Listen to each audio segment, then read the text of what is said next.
Good day and welcome to day 2 of the online workshop on disaster risk reduction and early warning systems for all through effective gender responsive planning, digital government transformation, and financing. My name is Anna Torlund and I am a governance and public administration expert at the United Nations Project Office on Governance of UNDESA. It is my pleasure to be your moderator for the first time of this session, and I will share this role with my colleague, Ms. Woo Kwon Lee, a gender training specialist at the UN Women's Center of Excellence for Gender Equality based in Korea. Let me share my screen.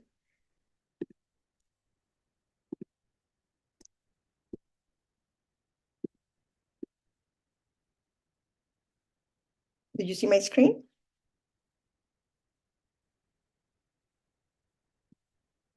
Not yet.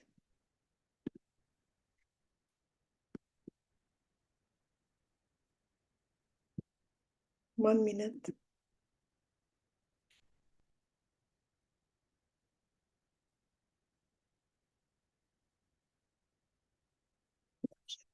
One minute.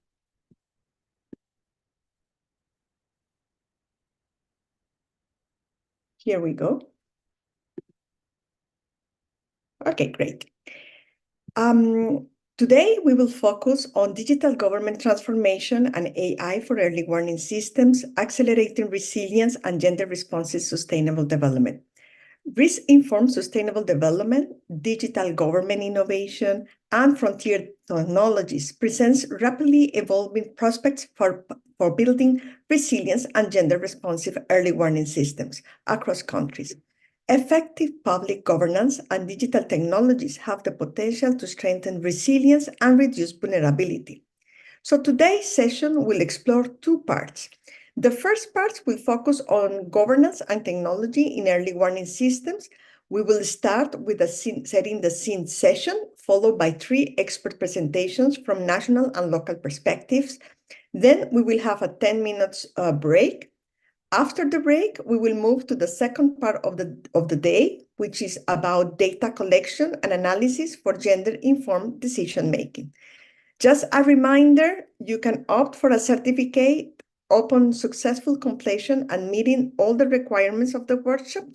Remember, you have to actively participate in the 3 sessions. You can ask questions, add comments, share your experience using the Q&A feature or through the Google form. And the second one is to submit the pre-workshop and post-workshop knowledge assessments. Be reminded to add your questions, comments, and experience in the Q&A feature. So we have a lineup of speakers, in reality, extraordinary lineup. And let me introduce today's for the speakers for the first segment, Mr. Samuel Dana, Associate Capacity Development Expert from MOIS, Republic of the Korea, will introduce us the Setting the Scene session. He will be followed by Dr. Cho Jeong-won, the team leader on Inundation Prediction Research Team at the National Disaster Management Research Institute, NDMI of Korea, MOIS Korea. And we have also the pleasure to introduce you to Mr. Tomorio Iroike, Director of the Planning and Coordination Office of the Government for Policy Planning, Tokyo Metropolitan Government of Japan. And we will end with Ms. Angelica Gorospe, Chief of Science Research Specialist, Department of Science and Technology of the Region 2 in the Philippines. After that, we will move for the break, and then my colleague will introduce the next speakers. Without any ado, let me introduce our first speaker, Mr. Samuel Dana, Associate Capacity Development Expert of MOIS in the Republic of Korea. Dana, you have the floor. Thank you very much, Anna, for the great introduction. And I think we are set for today. I'll quickly share my screen. And if you happen to see my screen, just give me, okay, I think it's... So thank you very much once again. And I'm very excited to be part of today's session. And my presentation, as you'll see on the screen, is going to focus on how we're going to strengthen disaster risk reduction, early warning systems, and resilience through the perspective of risk-informed governance and frontier technologies. So this is how the presentation outline is going to look like. We want to look at some current trends and updates on the SDGs, as well as the happenings in the field of disaster risks. And we'll be looking at some of these tools and what UNDESA. So I'm presenting on the aspect of UNDESA and UNPOG, some of the happenings and some of the support currently being provided for member states, including your countries and where you are joining us from. We'll look at some innovative practices of or leveraging frontier technologies and how this is able to help with early warning systems as well as disaster risk reduction. So this is how it's going to look like. So with about 6 years to the 2030 agenda, the current picture being painted about the SDGs or progress on the SDG shows that there is a bleak future ahead of us because with the recent SDG report that was released this year, it shows that progress on the SDGs are largely off track.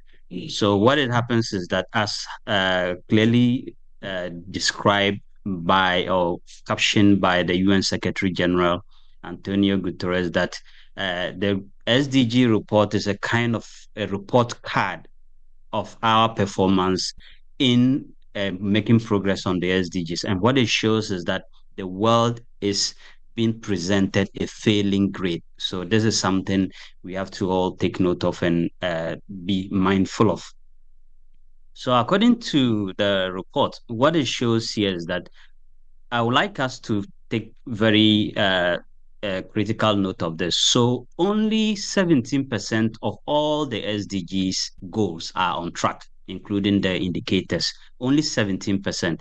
And when we look at the diagram on my left and to your left as well on the screen, it also shows that 17% of the SDGs are off track or they are either retrogressing. So for instance, SDG 1 on poverty reduction, SDG 13 on climate action, SDG 16 on peace, justice, and strong institutions in particular really shows that they are largely retrogressing or making no progress. And this is something we have to take into consideration. So the world is failing to deliver on the SDGs promise since we just have only about 17% of it on track.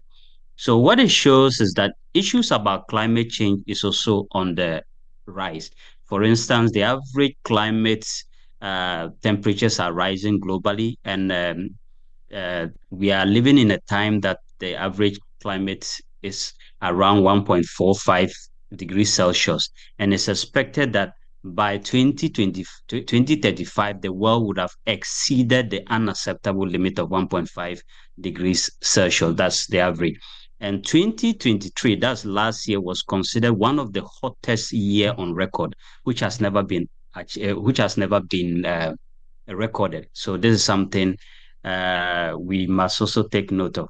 And it's been described that the Earth is on a tipping point. What it means is that if we do not take the needed action, we might slide to a critical area or into calamity as described by the report.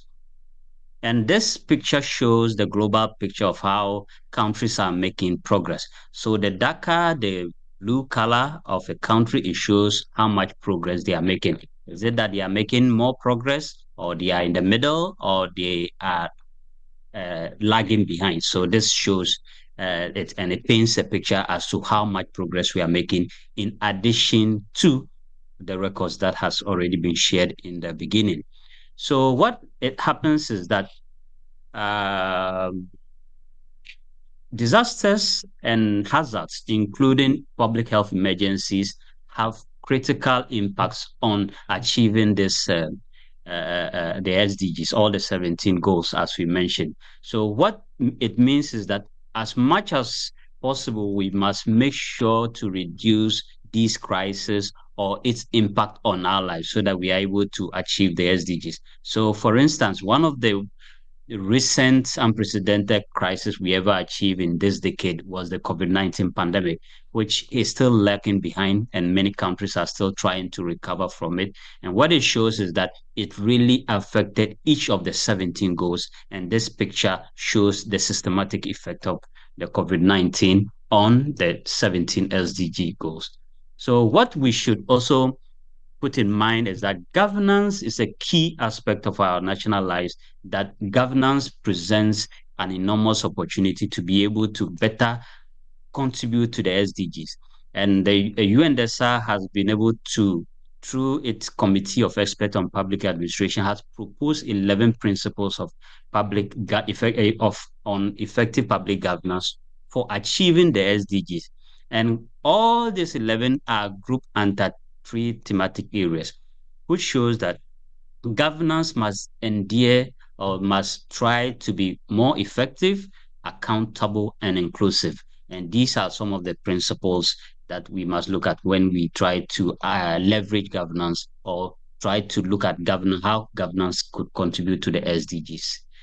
And risk-informed governance is a more detailed aspect of governance that incorporates the aspect of disasters and crisis into our policy planning and our institutional arrangement, and also into our engagement policies. So what it means is that it should involve a whole of society approach, something that tries to look at an effective coordination mechanism and incorporating issues about crisis and disasters into national planning programs and policies, so that in the end, institutions are able to be strengthened to be able to effectively mobilize the needed resources, engage the whole of society, and effectively deliver on the SDGs. The Sendai framework for disaster risk reduction particularly calls on governments to move towards a risk-informed governance arrangement. And what it says is that issues about risk should be integrated across all sectors of society and all sectors of government, and engaging on all of these in a way that issues about risk are systematically incorporated into a national policy, national policies and programs and plans. So just as we saw yesterday, as part of it, priority two of the Sendai framework particularly calls or particularly mentions that it's important to strengthen disaster risk governance to be able to manage disasters. And we need to move from a destructive aspect to a regenerative approach. And that is very important. We don't have to be reactive. We have to try to see how we prevent these disasters and crises from happening or impacting on our lives. Governance vis-a-vis digital technologies have shown or have proven to have provided or having the capacity to provide enormous capacity or enormous opportunities to be able to achieve the SDGs. And these are key enablers to all, if well leveraged, to all the SDGs we have. So in terms of poverty, technologies have been able in many jurisdictions to help people to be able to promote financial inclusion through mobile money technology, or financial inclusion through mobile technology. Issues about having sustainable cities, that's the SDGs 11.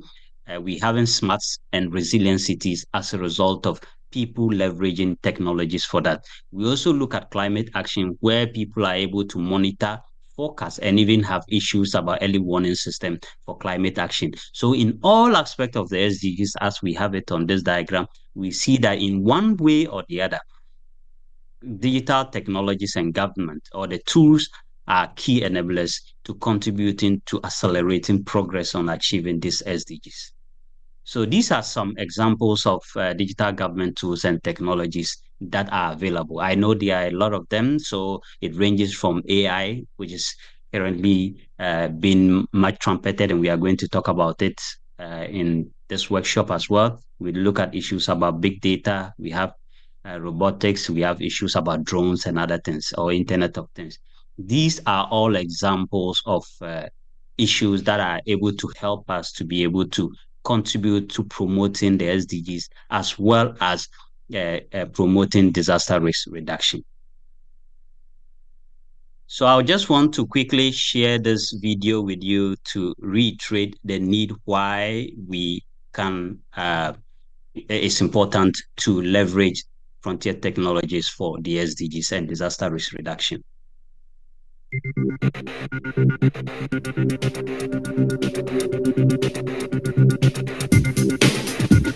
Frontier technologies are innovative and they grow fast. They have the potential to transform our societies, our lives, the economy, and our environment. They can make sustainable development a reality, improving people's lives, promoting prosperity, and protecting our planet.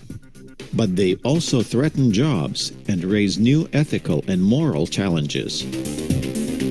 A new report on frontier technologies for sustainable development by the UN's Department of Economic and Social Affairs takes a closer look at the potentials and challenges of frontier technologies. While many will gain from them, many more may be left behind or displaced by technological change.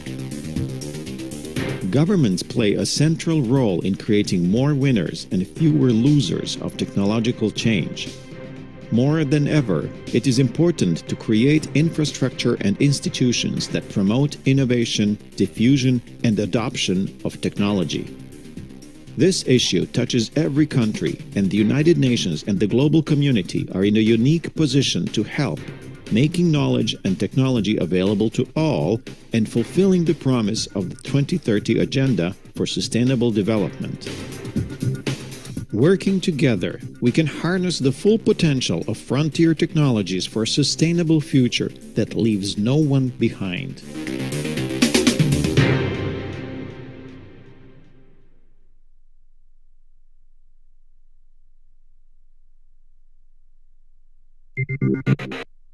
Okay, so I will now proceed to look at some specific examples that we may want to further consider when we want to learn from other parts of the world. So, for instance, there is this case, which is an innovative case, where drones are being leveraged for disaster relief efforts in Puerto Rico. So this is able to help people in hard to reach areas or people in vulnerable situations to be able to access some relief efforts as a result of leveraging frontier technologies.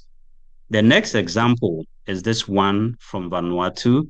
Because of its terrain and the way the place has been over especially in terms of its topography, there are many hard to reach areas which suffer, especially in times of disasters. And this example, for instance, has been able to help people in very remote areas to be able to leverage technologies.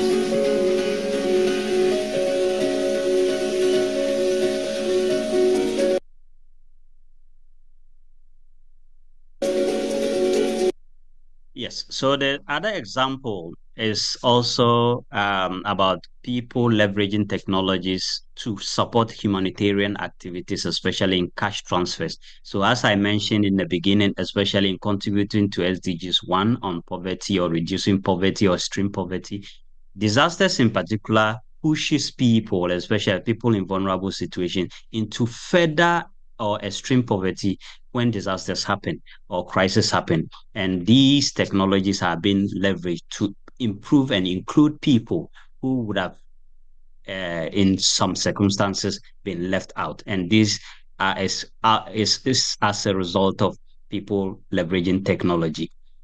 And the other example is about this is about an early warning system technology being used.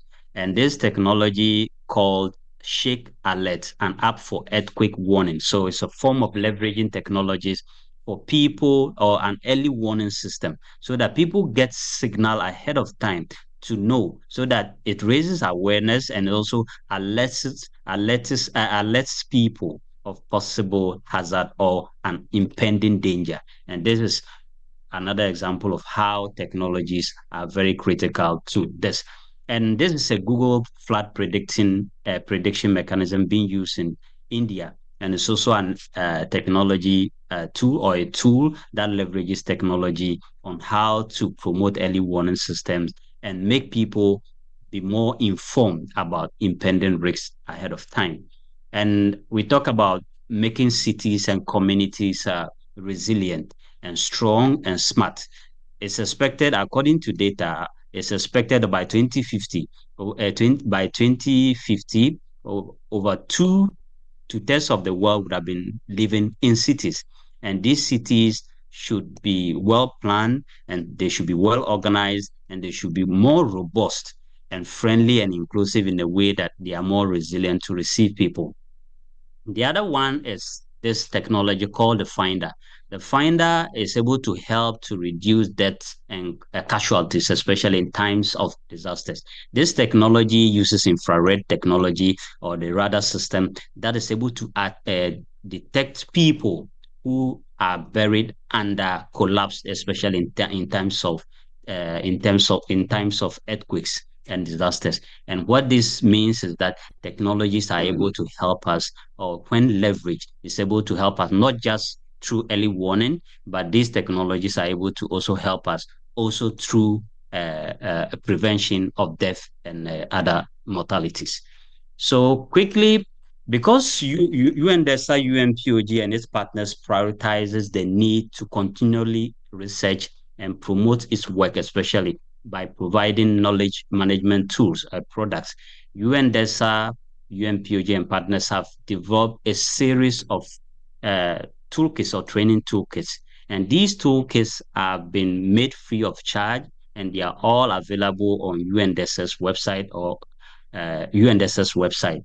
And what it means is that one of the key tools or the training toolkits is the one on risk-informed governance and innovative technologies for disaster risk reduction and resilience. This toolkit has been introduced in the past, and we also have it available. And what I would like to say is that recently the toolkit has been uh, uh, transform into an online training course, a self-paced one. And this is available free of charge. You can join it and learn more about the toolkit through this link. My colleague Haley will be putting the link also in the chat box. And you are free to join it at your own pace. You get issued a certificate by the United Nations be as a result of after taking this course, and it takes between 3 hours to 5 hours, if depending on the pace at which you want to do it. And this was officially launched, and this is one of the highly patronized e-learning courses on UNDESA or the UN platform system. And we also try, UNDESA has also tried as much as possible to promote how to strengthen resilience. And we have developed policy briefs. We have also developed handbooks. And one of the handbooks I would like to share with you is the one on strengthening resilience in cities and local governments. And these are some of the tools I would like to share with you. So in the end, so one thing we should some of the key takeaways I would like to say is that us integrating risk-informed governance into our plans and policies or at the national level is very key to providing or helping with disaster risk reduction and resilience, especially if we want to make the right decisions. Technologies and ICTs are interconnected with the SDGs and all the other development frameworks, the global frameworks. And this is very key, especially in times of emergencies. And we saw these examples in 2020 and in the subsequent years when the COVID came up. Government policies and processes must be reformulated to be able to adapt to new technologies. I know that while technologies grow every day, what we realize is that they have become, whilst we are adopting and getting the benefits, there are also challenges that comes with it. And policies must be able to help with this adoption and its implementation. Using stakeholder engagement and making sure that the environment and everybody is protected so that we are able to get a good society, one that is inclusive, one that those in power are accountable, and where people work together is one important one. Policies and programs should be put in place, not just for the benefit of these technologies, but how to protect its negative impact. And in the end, if we all work together as one for a one cause and for one humanity. We make sure that no one is really left behind. These are some reading materials or uh, reference materials I would like to share with you. And for your information, this presentation and all other presentations will be made available on our website, and you can later get them to, you can later download them for your reference. I would like to thank you very much for your patience and for listening. Thank you very much. I hand over the mic to my colleague, Anna. Thank you, Dana. Thank you very much for your interesting presentation. I have some good notes from it, that 17% of SDGs only on track is very little. You have also shared the 11 principles of effective governance for the Sustainable Development Goals, looking at effective, transparent, and inclusive public institutions. And you give us very good data and information, frontier technologies, tools for risk-informed governance. I would like to highlight one recommendation you give us is to integrate risk perspective, risk-informed governance into the national and local plans and all projects. So thank you very much, Dr. Dana. And I will now move for the next speaker. Questions for Mr. Dana, you can add in the Q&A. And I move to our next speaker, and we will have an open Q&A after all our speakers have been doing their presentations. So let me move on to Dr. Sho Jawon, who is the team leader of Inundation Prediction Research Team at the National Disaster Management Research Institute, NDMI, from MOIS of the Republic of Korea. Thank you, Mr. Cho. The floor is yours.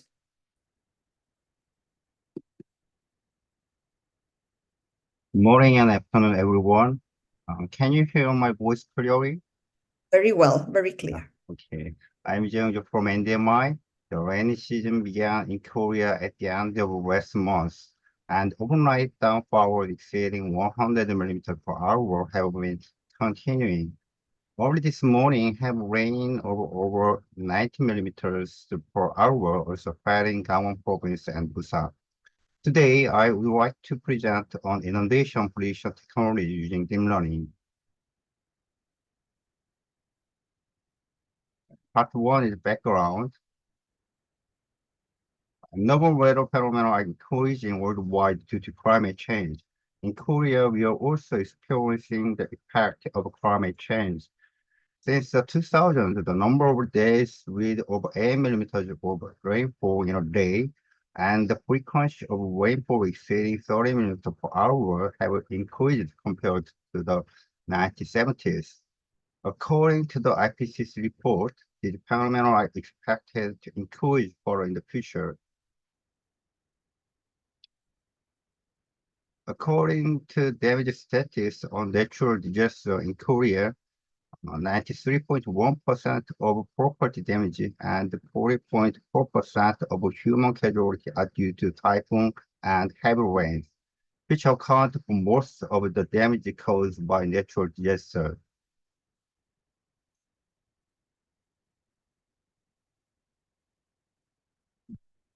Recent notable damage case include heavy rain in Japan in 2020, causing about 67 fatalities in Kumamoto.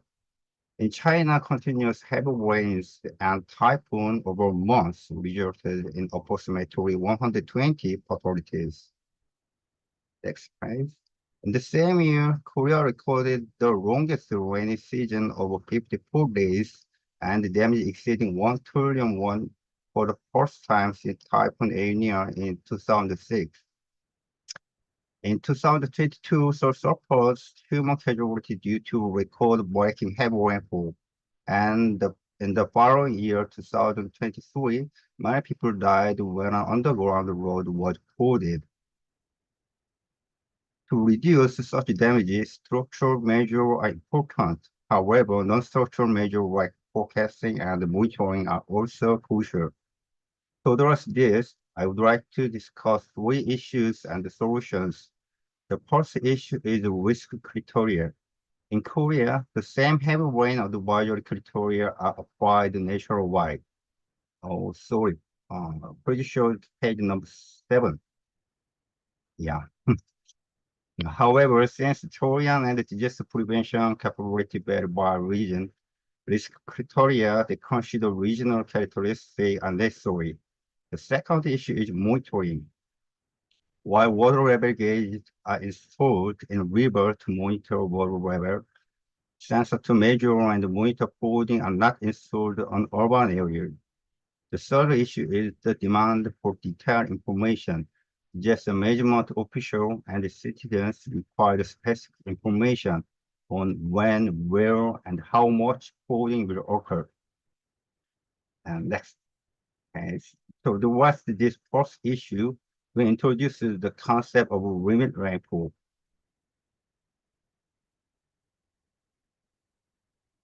It refers to the amount of rainfall that can cause flooding in urban areas, and it based on the curb height to the road. This is a very important source of information for creating inundation risk criteria. Limit rainfall can be calculated using past damage information and the rainfall data. However, only about 20% of the areas can determine limit rainfall using past damage information.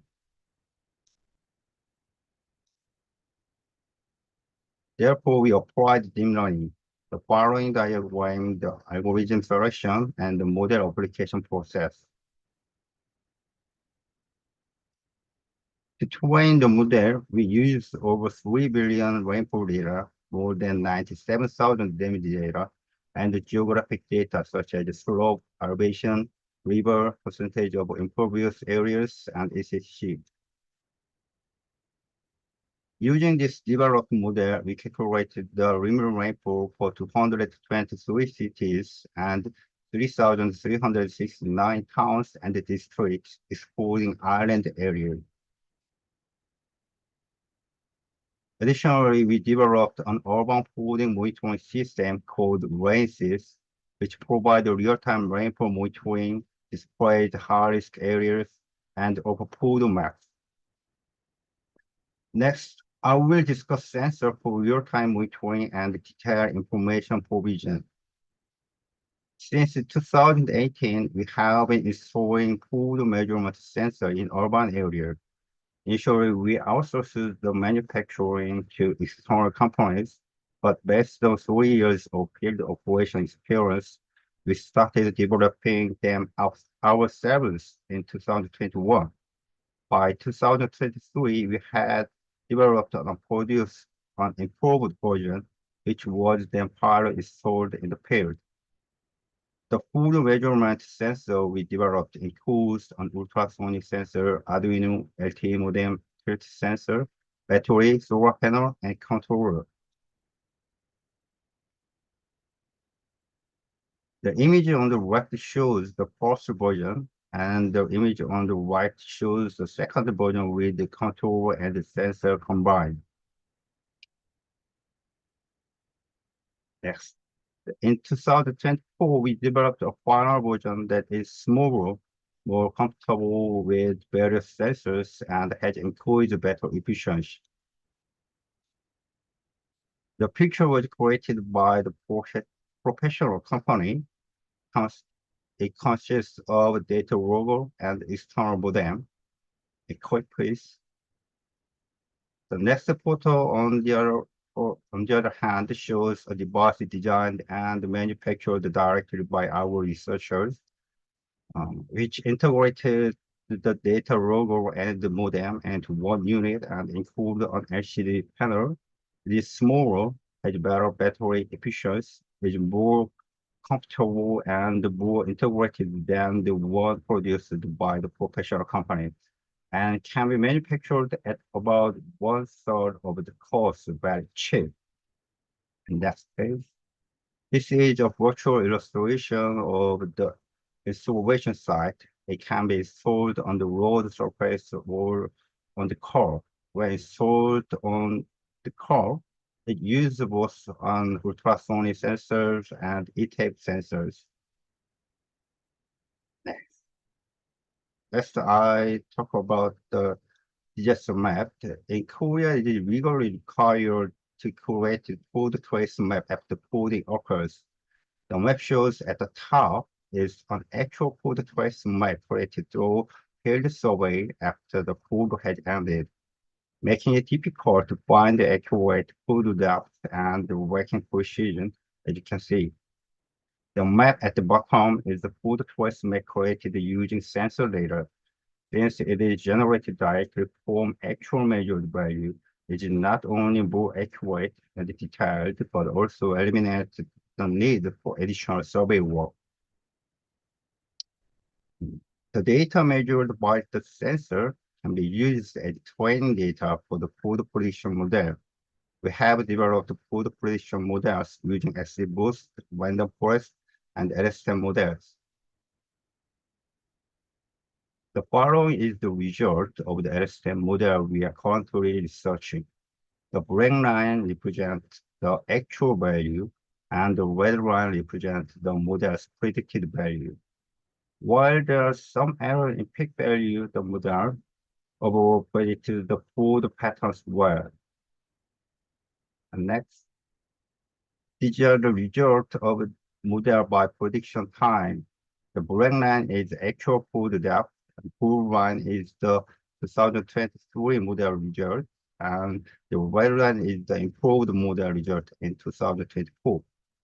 While the error increases as the prediction time length, it is significantly improved compared to the 2023 model. We expect that by training with more data and improving the algorithm, the prediction model's performance will be even better in the future. Next. Through this research, we have registered over 20 domestic and international patents and software copyright. Next.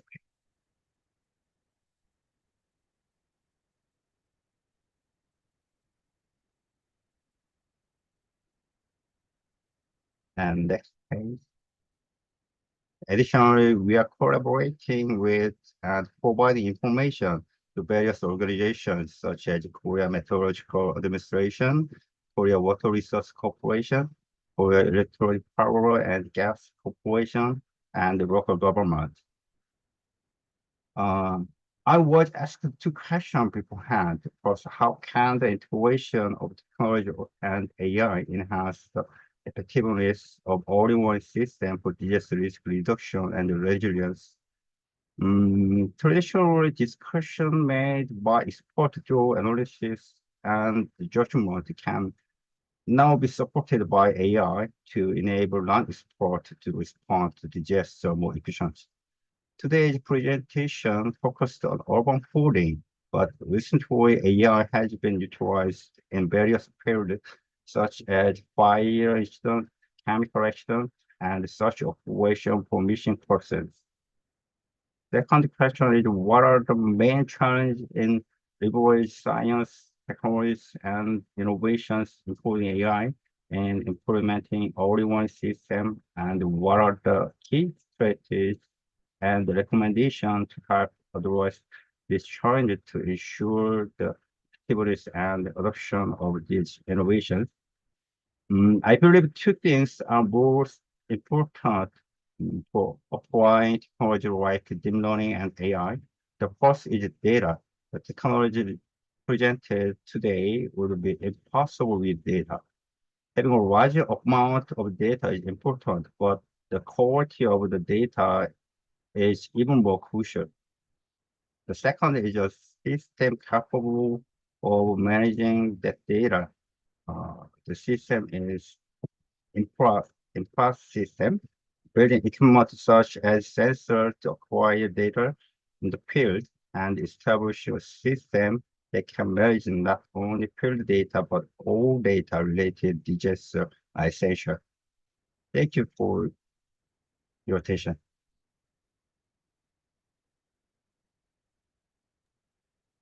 Thank you, Ms. Dr. Jo-Won Cho, for your presentation and very interesting points on urban floods technologies.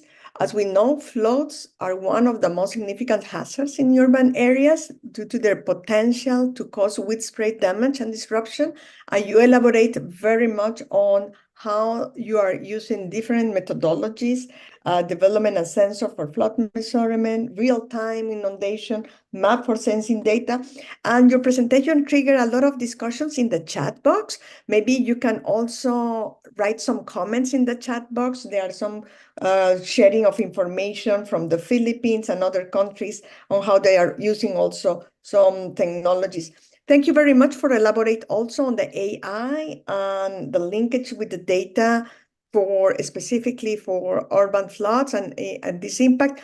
May I ask you to maybe provide us those points for capture and share with participants? It was very interesting, your presentation. Thank you very much, Dr. Shaw. Thank you. And let's move to our next speaker. Our next speaker in line is Mr. Tomonori Hiroike, Director for Planning and Coordination of the Office of the Governor for Policy Planning, Tokyo Metropolitan Government of Japan. Mr. Tomonori-san, the floor is yours. Thank you, Anna-san. Excellencies, distinguished participants, ladies and gentlemen. My name is Tomonori Hiroiki of the Tokyo Metropolitan Government. It's my great honor to have an opportunity to cover initiatives of the Tokyo Resilience Project that incorporate advanced technologies. Let's get down to the business. Next slide, please. This is an overview of the Tokyo Resilience Project. To further enhance the safety and the security of the city, we are working on measures to address 5 risks shown in the left side that Tokyo faces: flooding from storms and heavy rain, earthquakes, impacts of volcanic ash from eruptions, disruption to electricity and communication, and infectious diseases. We are implementing policies from both hardware and software aspects to achieve a resilient and sustainable city that will remain safe for the next 100 years. Next slide, please. Let me cover Tokyo's circumstances concerned to the topic so that you can easily understand the background of our initiatives. This page shows the geographical location of Tokyo in Japan. Next slide, please. This shows the topography of Tokyo. From west to east, there are mountainous areas, hilly areas, plains, and lowlands, leading to Tokyo Bay. Next slide, please. Typhoons approaching Japan tend to move in a circular pattern from the south in the autumn, increasing the likelihood of widespread heavy rain, strong winds, and storm surges. Next slide, please. Please look at the diagram on the right. It enlarges the eastern and coastal areas of Tokyo. The areas in red indicate high flood risk. For reference, please see the black and white photo at the bottom of the slide. This photo is over 70 years old and shows the significant flood damage that occurred in eastern Tokyo in the past.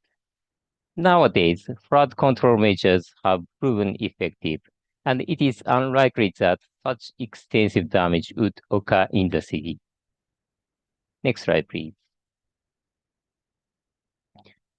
Here are the measures against storm and flood damage. Typhoons and heavy rains are expected to increase and become more intense due to climate change. The Tokyo Metropolitan Government is taking measures in anticipation of increased rainfall. The photo shows a regulating reservoir being constructed as a countermeasure against external flooding. Its diameter is up to 12.5 meters. Next slide, please. The Tokyo Metropolitan Government is taking proactive measures to ensure that people living in coastal areas can live safely, considering future sea level rise due to climate change. Next slide, please. The upper photo shows efforts to raise the height of seawalls. The Tokyo metropolitan government is progressively raising the height of seawalls to cope with sea level rise, up to about 0.6 meters and powerful typhoons due to climate change. The lower photo shows initiatives for AI-assisted water level prediction. Details will be explained on the following page. Next slide, please. I assume that this and the next slide are of most interest to you, so I will explain them relatively in detail.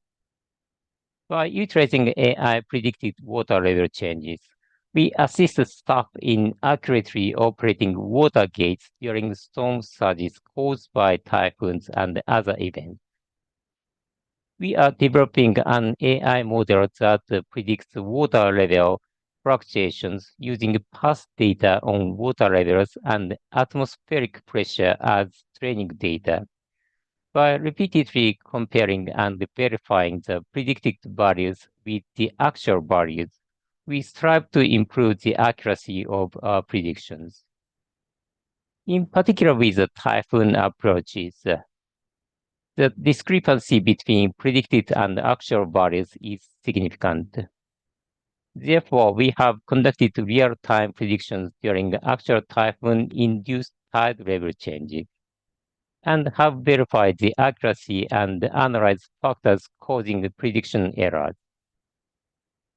The awareness of the problem that led to the initiation of this effort is that incidents of damage being exacerbated due to reverse flow caused by operational errors in gate operations are occurring in various locations. One of the underlying reasons is that many veteran employees are reaching retirement age and retiring in large numbers, leading to a younger age structure among the staff.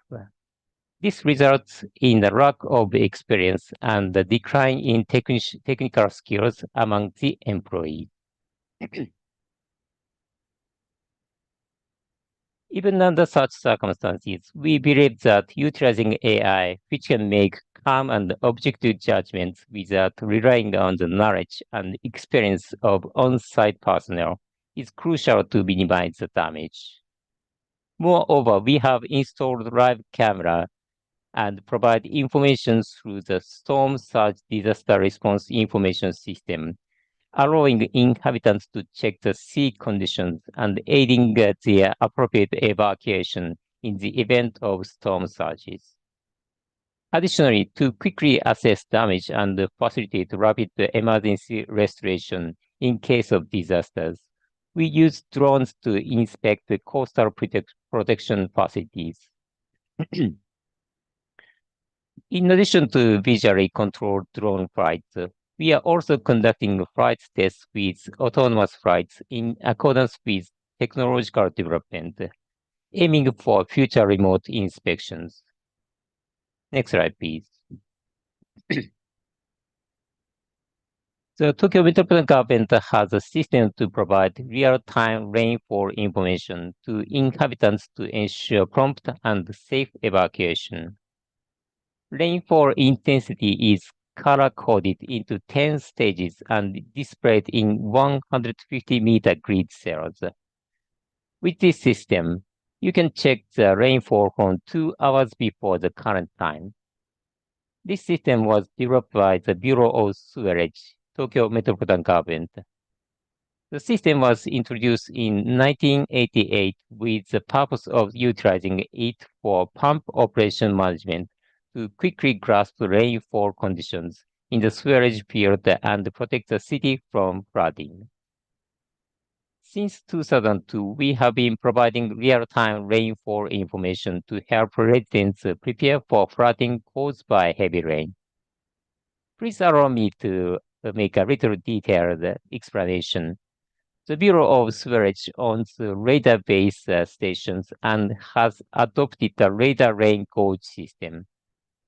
The radar rain gauge system observes the intensity and the area of the rain using the straight line propagation of waves and their reflective nature when hitting obstacles.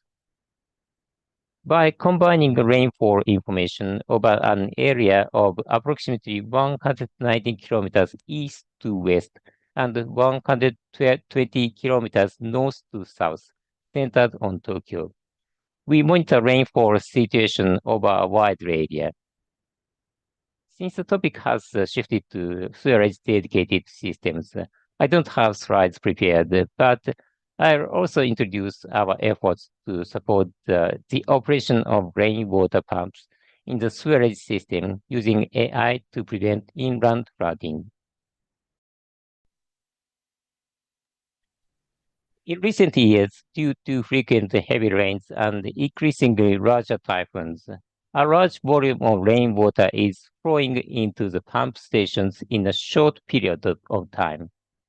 The operators need to quickly and accurately determine when to activate the rainwater pumps while keeping track of various information, such as rainfall data systems and water levels within the pump station.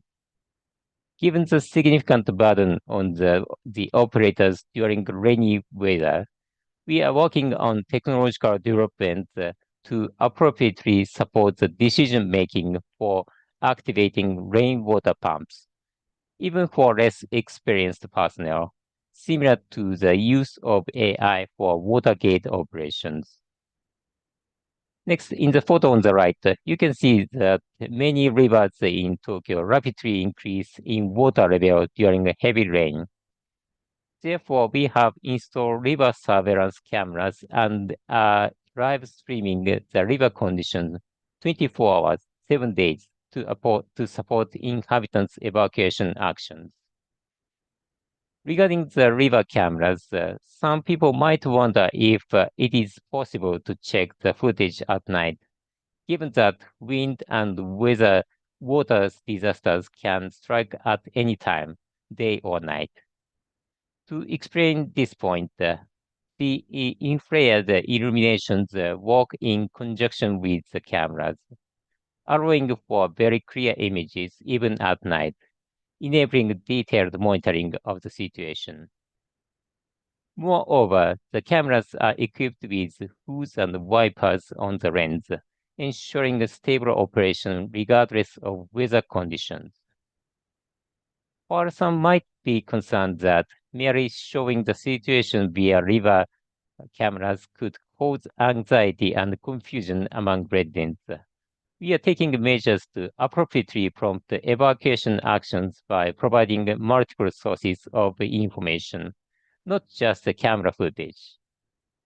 Specifically, the footage from the river cameras is made available as part of the comprehensive water disaster response information managed by the Tokyo Metropolitan Government. This system provides footage from river cameras as well as observation data on rainfall, river water levels, tide levels, etc. In addition, information such as landslide warnings and flood forecasts are displayed in real time, including warnings and advisories from the authorities. By disseminating various types of information comprehensively, we are working to enable residents to make appropriate decisions regarding the evacuation. Next slide, please.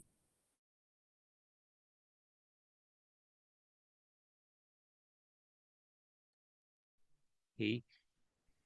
The areas shown in brown on the map indicate a high landslide risk. In Tokyo, especially in the western mountainous areas, there is a significant risk of landslides. Next slide, please. The Tokyo Metropolitan Government utilizes satellite observation data to efficiently monitor wide areas for improper land alternation due to the land development. This initiative began after improper embankments in other regions of Japan caused extensive landslide damage. Japan has enacted laws to regulate dangerous embankments.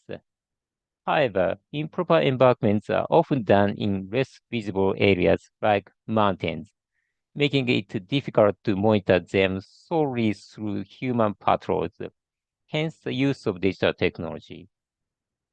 Specifically, we analyzed differences in satellite data from different observation periods to identify areas where the terrain has been altered. If suspicious embankments are detected, we conduct investigations using drones and on-site inspections by staff. If corrective action is necessary, we issue recommendations for correction to prevent landslide risks in advance.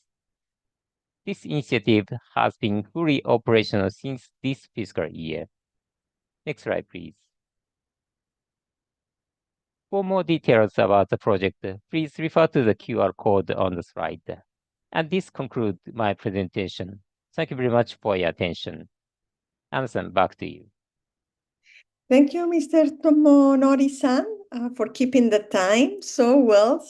Thank you very much, and for your very interesting presentation. I took a lot of notes, as all previous speakers.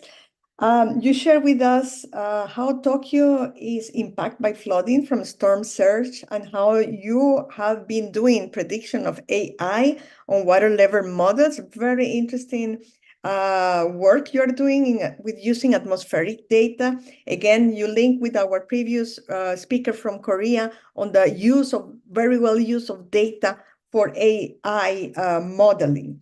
And you also share with us the real-time transmission on rainfall intensity. I think many of our participants will be interesting because many countries are all affected by urban floods. But you also at the end share with us the landslides and how you detect improper embankment using satellite data. So other technologies too. Thank you very much. We will share your presentation with all participants, and please make yourself available for questions. There are plenty of questions in the chat already and discussions over your presentation. Thank you very much. I will come back to you at the Q&A. Let's move for our next speaker. Our next speaker is from the Philippines, and you know how much Philippines is affected by typhoons, for example. Around 20 typhoons per year, 2022. I have heard in several years, typhoons per year, and I would like to hear how the country is working using technology. And I have the pleasure to introduce you to Angelica B. Gorospe, Chief Science and Research Specialist from the Department of Science and Technology from Region 2. So from the regional level, and her perspective will provide us on how you're using science, technology, and artificial intelligence for early warning systems. Ms. Angelica, the floor is yours. All right, thank you, Ms. Anna. Good day, everyone. I would like to take this opportunity to greet our esteemed speakers and guests who are present in this online workshop on disaster risk reduction and early warning systems for all through effective gender-responsive planning, digital government transformation, and financing. Special mention, of course, to Ms. Anna Christina Torland of the UNPOG, our speakers and participants. Good morning, good afternoon, and good evening to everyone. Okay. So it is an honor to present to you a presentation on the utilization of science, technology, and artificial intelligence for early warning systems in the context of the Philippines. First and foremost, I would like to introduce myself. This is Rosal Angelica Gorospe, Angel for short, currently affiliated with the Department of Science and Technology. And the Department of Science and Technology, for the information of everyone, is mandated to provide central direction, leadership, and coordination of scientific and technological efforts, and ensure that the results therefrom are geared and utilized in areas of maximum economic and social benefits for the people. For the current administration, the DOS regional offices are guided by this framework. Our framework uses the United Nations Sustainable Development Goals, or UN SDGs, and the Pagtanaw 2050 Philippine Foresight our STI foresight as our foundation, with the aim of achieving the goals set in the Philippine Development Plan 2023 to 2028 and the Ambition Natin 2040, the DOST operations and implementation of its programs, projects, and activities, or PPAs, are guided with this framework. The three C's, collaboration, cooperation, and complementation, serves as our values in all the PPAs we implement. The three C's are also the central in our implementation of the Smart and Sustainable Communities program, which is one of our portfolios. So the PPAs of the DOST are also clustered into 4 portfolios. And of course, to dig deeper on the operational framework, these are crafted on the perspective of our customers, composed of communities, businesses, and STI partners. And the 3 core strategies are the strengthening of the STI ecosystem, technology adoption, and science communication. And these strategies are crucial in implementing our PPAs as we aim to contribute in attaining the goals of the 4 major pillars of the OST aligned to the socioeconomic agenda of the President: wealth creation, human well-being, wealth protection, and sustainability. Now we magnify wealth protection.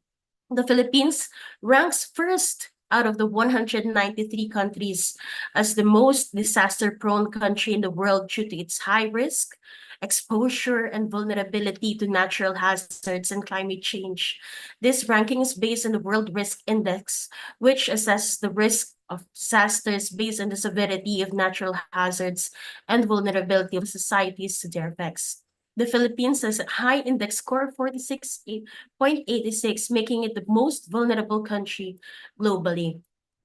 On November 8, 2013, the Super Typhoon Haiyan, known locally as Yolanda, swept across the Philippines, affecting 16 million people. More than 28,000 were injured and 6,300 died.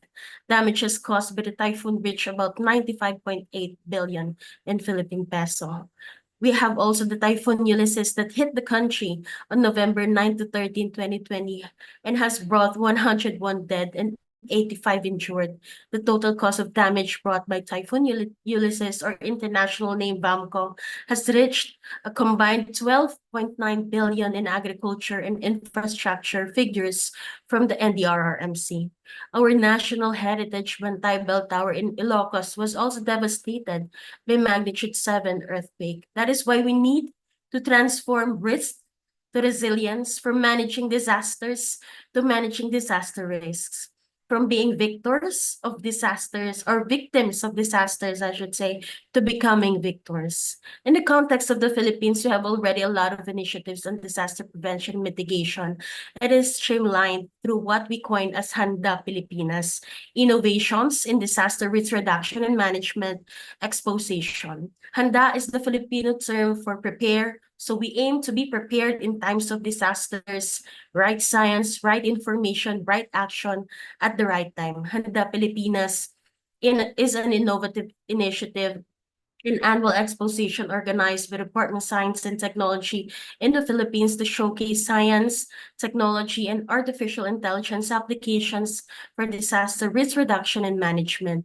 Handa Pilipinas brings together a wide range of stakeholders, including government agencies, local government units, the private sector, academia, and the general public. The goal is to foster collaboration and knowledge sharing to enhance the country's overall disaster resilience. The Handa Pilipinas initiative is designed to be ongoing and evolving platform, incorporating feedback and lessons learned to improve its effectiveness over time. That is why in Region 2, we had also a localized version of Handa Pilipinas that we coined as Agridam, an Ilocano term meaning to be alert or prepared. We also put meaning to the letters to the Agridam word: A for agile, G for gender sensitive, R for resilient, I for innovative, D for dedicated, A for alert, and M for mindfulness. With this initiative, AI technologies on DRRM are somewhat tailor-fitted to the region where it is promoted. For example, in Sanchez Mira, Cagayan, where it is a mountainous municipality, technologies and earthquake-induced landslide hazard maps generator and simulator, an AI generative technology, can be showcased in there. And with this, a more comprehensive planning can be formulated for disaster prevention and mitigation. And we all know that governance platform, which spurs collaboration among the different sectors, provides direction and guidance for decision makers in a transparent, systematic, and efficient manner. A good example of how AI and technology harnesses science, governance, and localization is the development and practical use of the GeoRisk Philippines. GeoRisk PH is an innovative initiative in the Philippines that leverages science, technology, and artificial intelligence to enhance early warning systems and disaster risk management. It is a multi-agency project led by the Philippine Institute of Volcanology and Seismology and funded by the Department of Science and Technology. Its mission is to provide protocols and platforms to share hazards, exposure, and other risk information to help people, communities, local governments, and national agencies prepare and plan how to reduce the risks from natural hazards. Its vision is to be the Philippines' central source of information for accurate and efficient hazards and risk assessment to help the government increase the nation's resilience to natural hazards. And GRSPH involves collaboration among various government agencies, including FIVOX and other DOST agencies. This collaborative approach ensures a comprehensive and coordinated effort in disaster risk reduction and management. Think of a collaborative platform where one can share ideas, contribute in technology development, and optimize information flow for a better and quicker risk reduction, mitigation, and response. That is what GeoSpace is all about. The AI-assisted geospatial information management and analysis project for hazards and risk assessment in the Philippines, or GeoRisk-PH. It is an integrated database system that collects and analyzes information for hazard and risk assessments to empower the national government, local government units, private institutions, individuals, and other government stakeholders to better prepare for the effects of natural hazards. GeoRisk PH aims to be the foremost source of information for disaster risk reduction. To achieve this goal, GeoRisk PH has developed platforms and services to facilitate efficient data input and access. We have the Hazard Hunter PH, or the Hazard Hunter Philippines, launched in July 16, 2019, that generates consolidated and up-to-date hazard assessment reports from mandated government agencies. Hazard Hunter PH assess your hazards at your fingertips. And Geoanalytics PH, launched in November 15, 2019, generates summaries of hazards and risk analysis through visuals and population exposure and elements at risk to natural hazards. Geoanalytics PH has risk analysis made easy. And we also have the GeoMapper PH, launched in July 16, 2020, that enables the collection of hazards and exposure information that is accurately updated in a database-based system. And we can map anywhere, anytime with this. And map and feature services acquires up-to-date, accurate information from mandated agencies with efficient and easy map and feature services, data sharing at its best. So how does the GRSPH system work? So mandated agencies are engaged in hazard vulnerability exposure mapping and related studies. Information is consolidated and verified and then filtered for systematic input and access. Unified data classification system composed of 16-digit thematic codes that was put in place. So the data is then transmitted to the web and mobile applications and related platforms for easy access to the database system by reducing data silos and providing innovative tech methods for data collection, visualization, and analysis. GeoRisk PH will also increase the nation's resilience to natural hazards. GeoRisk PH improves the way we do things, improves harmonized technological innovations and partnership.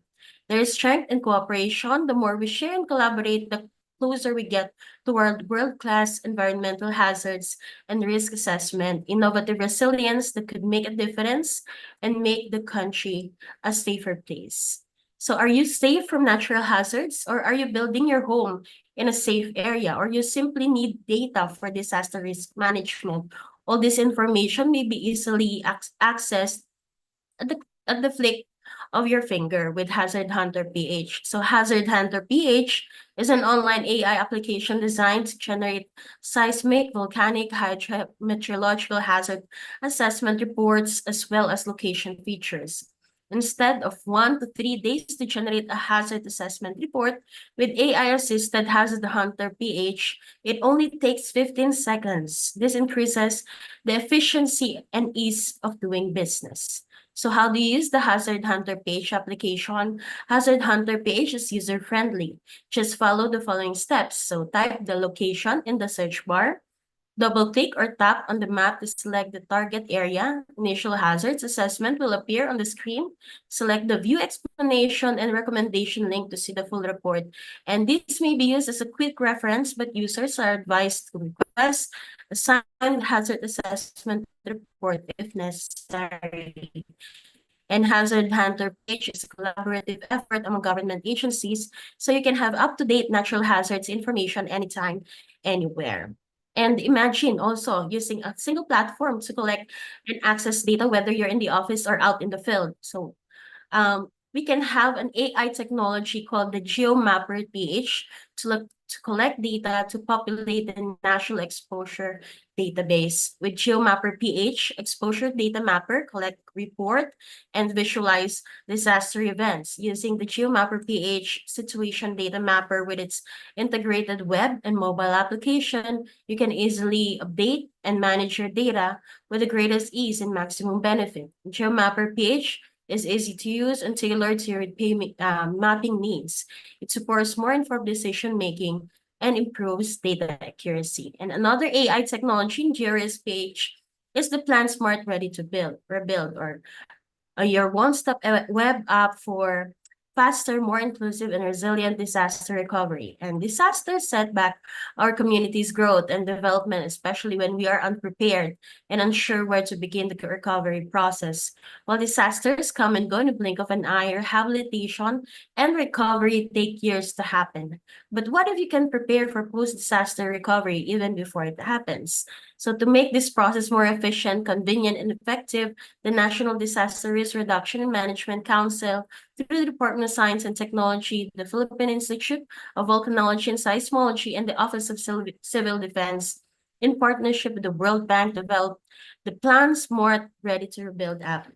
So the Plan Smart is an automated planning tool that integrates various assessment tools of the GRS Philippines platform with a Ready to Rebuild program to streamline the process for users at the local government level.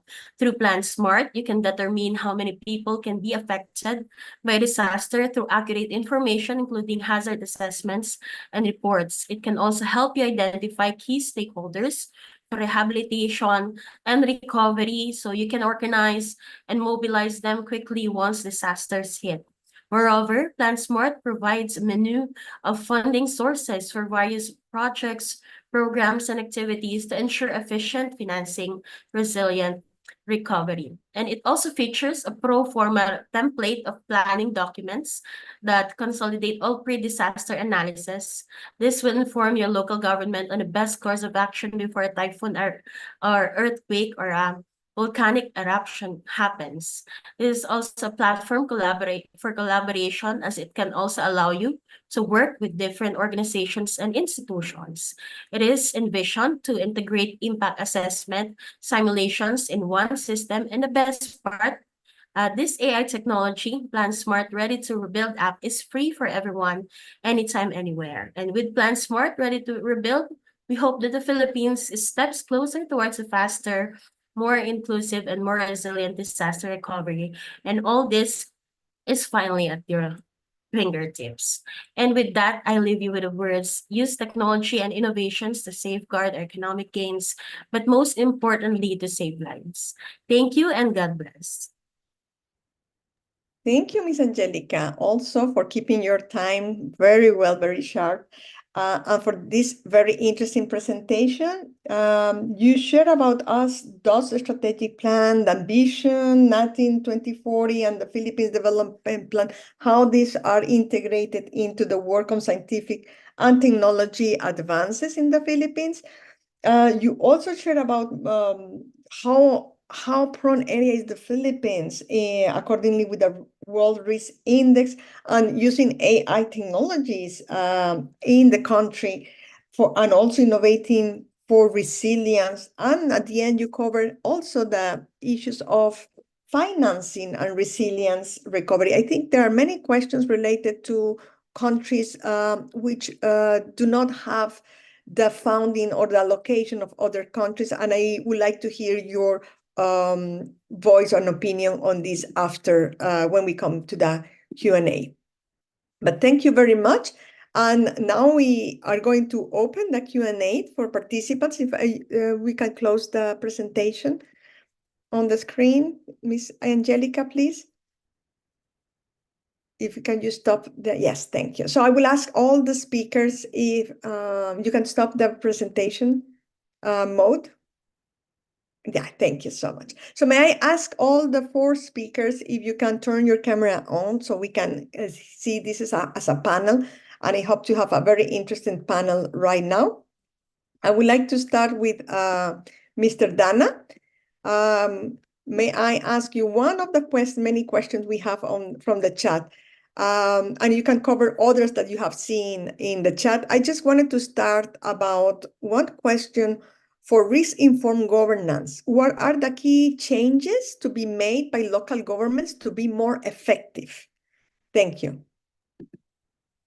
Thank you very much, Anna, for the great moderation and also for the question from a panelist. I think issues about risk-informed governance is very key, as I mentioned in the presentation. And risk governance or risk-informed development, risk-informed governance, they are all geared towards making sure that issues about risks are integrated, not just into our plans and programs, but also into our daily lives.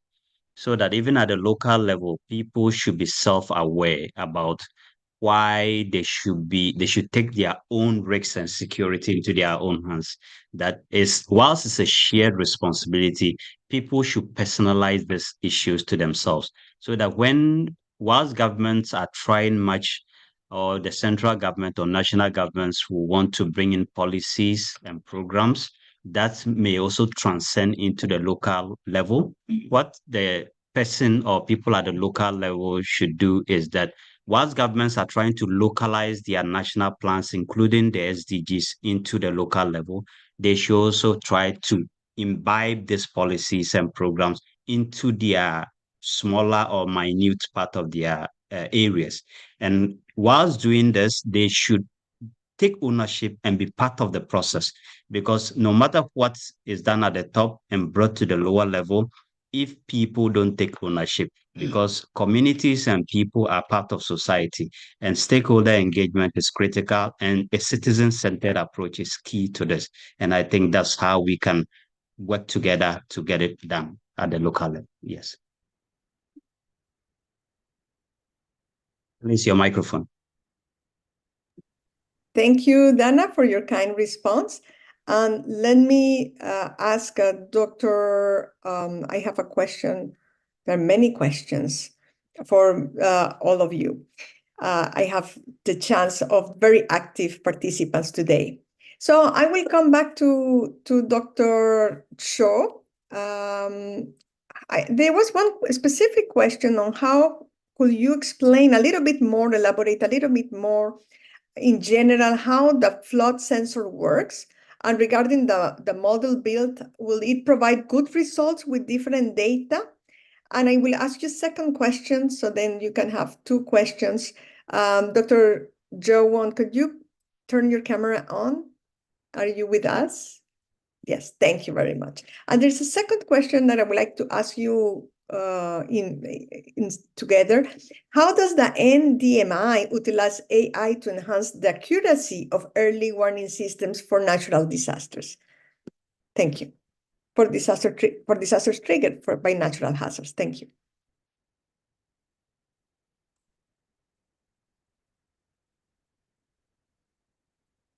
Dr. Cho, your mic is mute.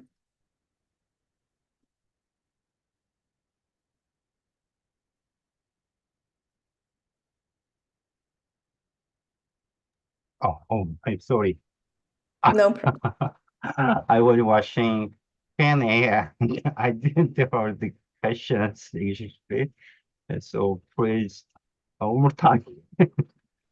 Okay. Do you want that I repeat the question? Yeah. Okay, no problem. One question is about how the flood sensor works. And regarding the model build, will it provide good results with different data? And the second question is about NDMI, how utilize AI to enhance the accuracy of early warning systems for disaster triggered by natural hazards. First,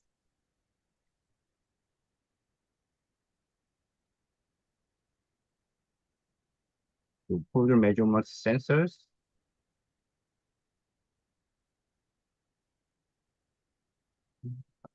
I think you shared in your presentation a little bit on the flood sensors. Yeah.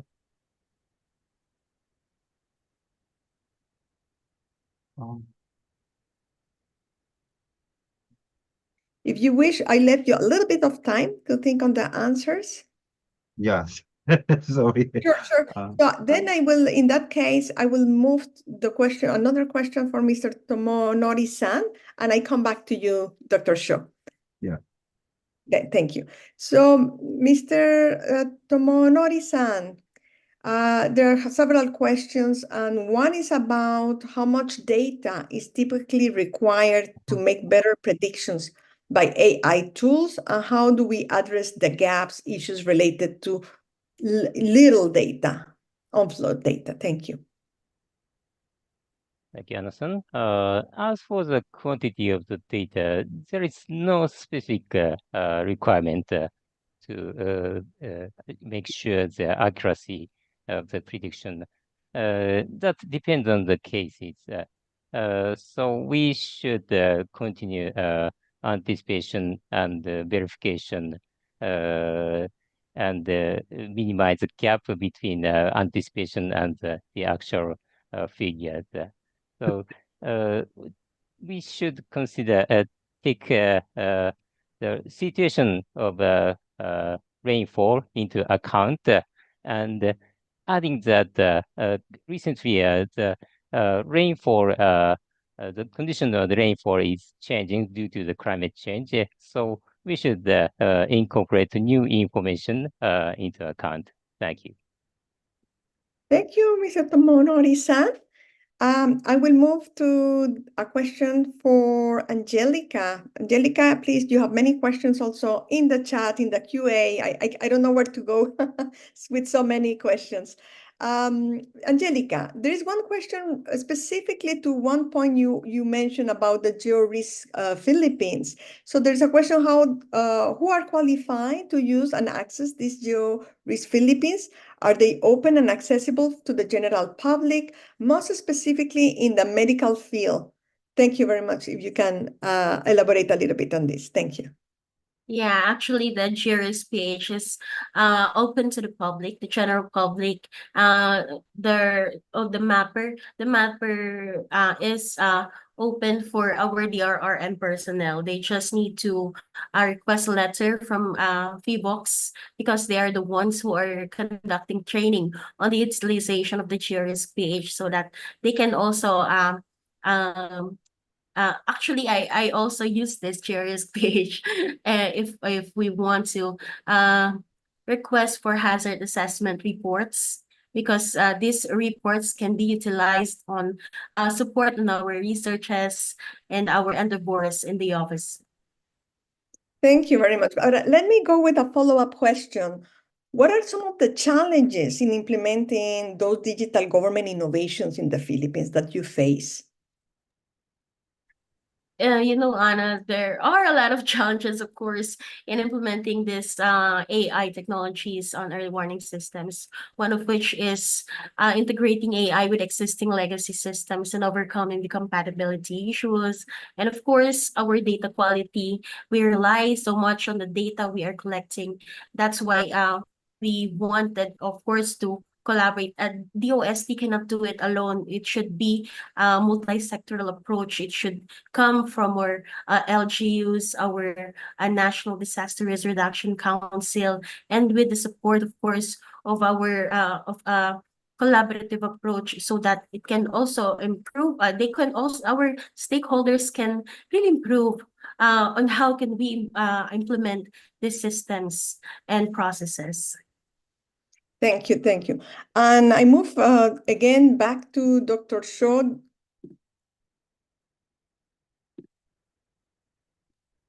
Yeah. So Anna, at this point, I would like to just explain the question for Dr. Cho. Sure. So the question that we received from our participants was for Dr. Cho, how the application of AI works in DRR. Yeah. Actually, in Korea, there are very few research cases that apply AI. Right. At the beginning of this story, it was very challenging and there were many concerns, but fortunately it produced a good result. So many institutes to research about the AI to suggest a reduction. However,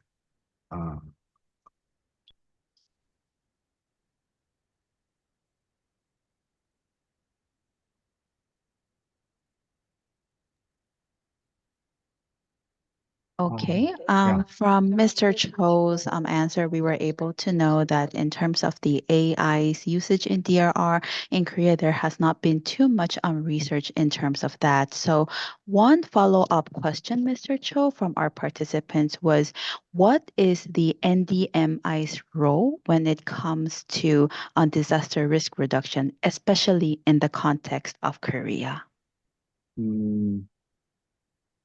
Maybe we could talk about two aspects of how NDMI is very important. For instance, if the institution provides any relevant research in terms of DRR, in terms of Korea. Great.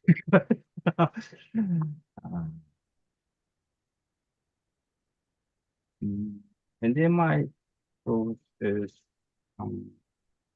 policy research and technology research for reduction of the risk and support the voice.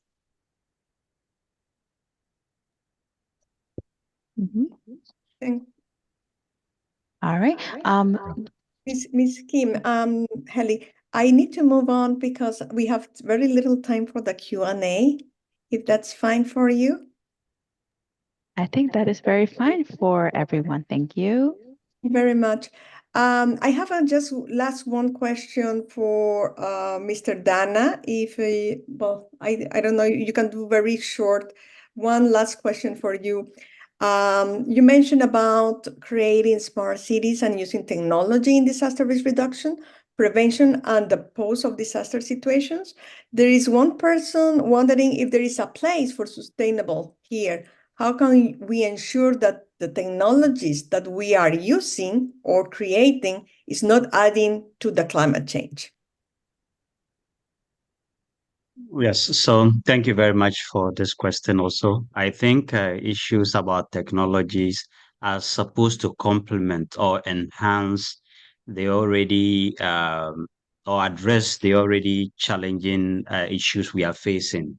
So in any case, if there is any technology that is not compatible or is posing more of an adverse effect on the environment, especially when they are being leveraged for making our cities smart and inclusive and making sure that these cities are livable, then these technologies should not be adopted, especially. So one thing to do this is that we can, whilst there are examples across the globe where countries have created or cities have been created to be models of smart cities. But these cities have realized that some of these technologies they are adopted might not have worked the way they wanted. And whilst technologies are also evolving every day, for instance, people trying to transition fully from maybe nuclear energy or the use of, let's say, solar systems, they have found that there are some challenges that, especially in disposing of this waste. So what is being done is that when it's posing on, is these technologies are posing some challenges, they should find ways of addressing them and look at more clean energy sources and other ways to do this. So I think that it should be able to complement, but when it tends to be something that poses more danger, then it should be relooked at and planned very well. Thank you. Thank you very much, Dana. And I think with this, we are going to close the Q&A questions, but I welcome all our panelists, Ms. Rosella Angelica, Dr. Shaw, and Mr. Tomonori-san, and Dana, please, to answer some of the questions who are in the Q&A while we are still in the webinar, because there are plenty of them and they require your expertise. And with this, I like to move to the quiz session, and I give the floor again back to my colleague, Samuel Dana. We will not have 25 minutes, but we will have 15 minutes. Thank you. Thank you very much, Anna, for an excellent moderation, and thanks to my colleagues, panelists, who have worked together to deliver the session. So I would just want to quickly let us go through a series of questions. I know we can finish them within a few minutes. So we just want to recap what we have discussed today. And I'll invite all participants, including everybody here, to kindly sign on to Mentimeter. The code will be on your screen shortly. And so we just sign in, and we would like to go through, just try to reflect on some of the key issues we have discussed. I know they are very pertinent issues, and in case we don't reflect over them, we might forget them. So I think 16 people have signed on or something. So kindly just scan the QR code and let's proceed with the questions. So I want us to go for the first question. I know I'll provide some time. So the first question we have is that what percentage of the SDGs are on track to be achieved based on the 2024 SDG report as mentioned? What percentage are on track? I know I highlighted this in the beginning of my presentation. Kindly just submit your answers and let's see how it goes, whether we forgot or we still remember some of the issues we mentioned. Which percentage of the SDGs are on track according to the SDG report?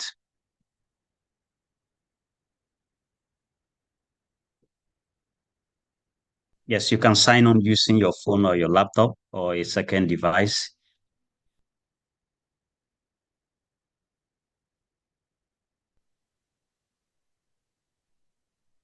So in case you can't scan the code, a link will be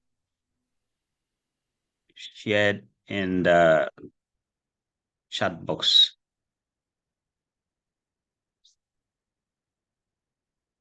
Okay, so we have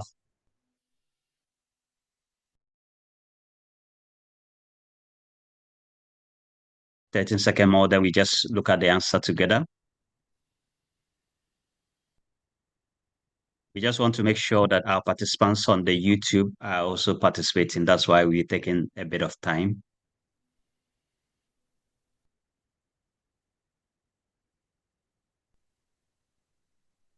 Okay, so let's see what the answer is. I think a majority of us got it correct. So the answer is 17%. So congratulations. Let's move on to the second question. So according to the report, 17 are on track. So the other way around, while 17 are on track, which percentage are off track? That is we are not on track to achieving them.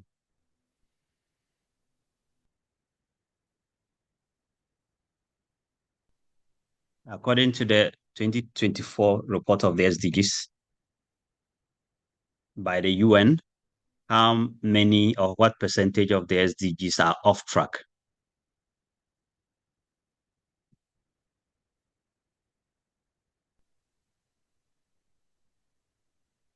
If your responses coming in, I think we need at least more than half of the participants to join. Let's keep it engaging and just so that it can provide a perspective as to how we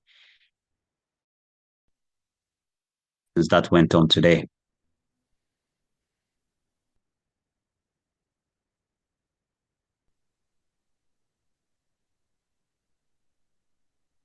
Somebody started.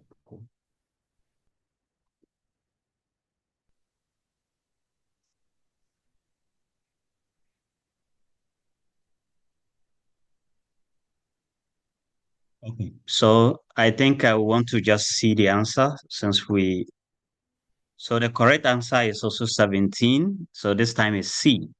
So let's move to the next question.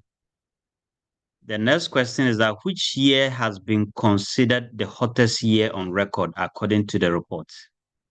Which year, according to the report, has been considered the hottest year in this century?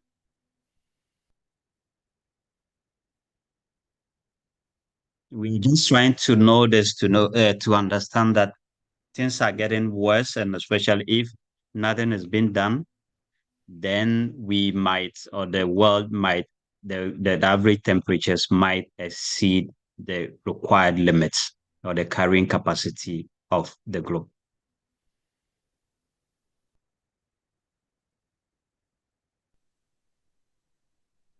Yes, I see that those who are not able to join the Mentimeter are putting the answers in the chat box, and that's very encouraging. Thank you very much.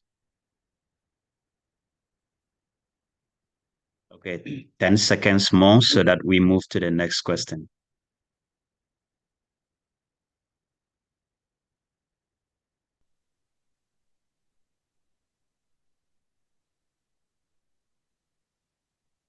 Okay, thank you. Let's see the answer. The answer is 2023. That was last year. So we hope the next year wouldn't be, or 2025, 2024 might not exceed that of last year. It means that we are on a trajectory that might be irreversible. So let's go to the next question.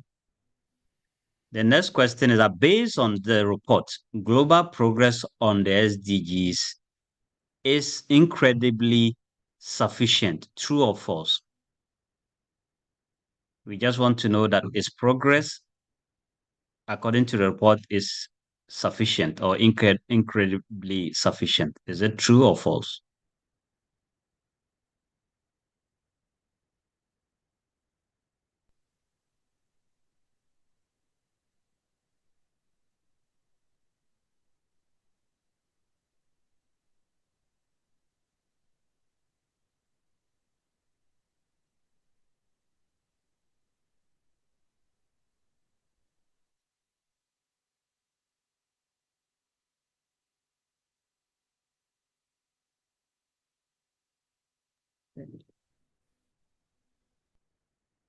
Thank you for keeping your answers coming, including in the chat box.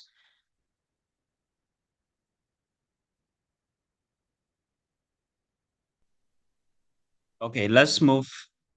Let's see the answer. Is true, is false? The answer is false. And according to the report, is incredibly insufficient or it's not sufficient. So progress, there is much work to be done. Let's move to the next question. That effective public governance and digital technologies can strengthen resilience by.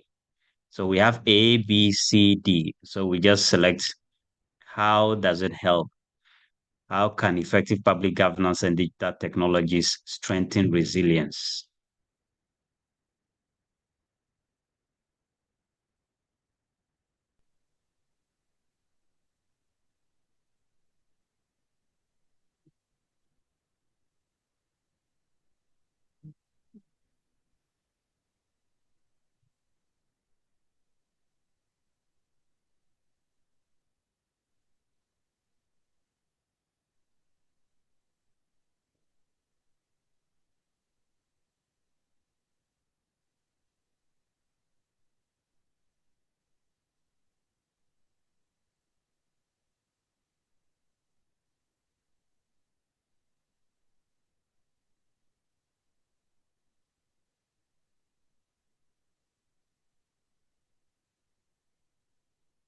Your responses are very much appreciated. I see a lot of responses too coming in through the chat. So I would like to see which the answer is. Yes, I think almost everybody got it correct. So the answer is that it enhances the ability to predict and respond to disasters or mitigate risks. Thank you. Let's move to the second question. The next one. Which of the following is a primary goal of risk-informed governance? What is the goal of risk-informed governance? Is it supposed to reduce government expenditure? Is it supposed to increase public awareness or enhance disaster preparedness? Or is supposed to promote technology? What is the main or the primary goal of risk-informed governance?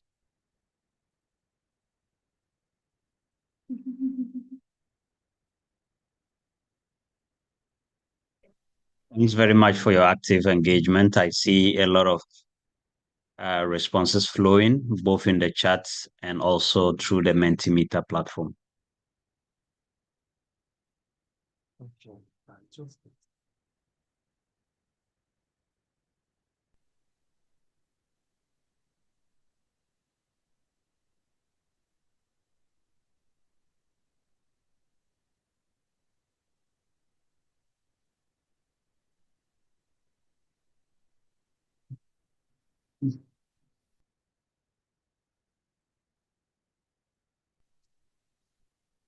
I'm taking time because our colleagues on YouTube have a lag in time, so they will see the responses when we have finished.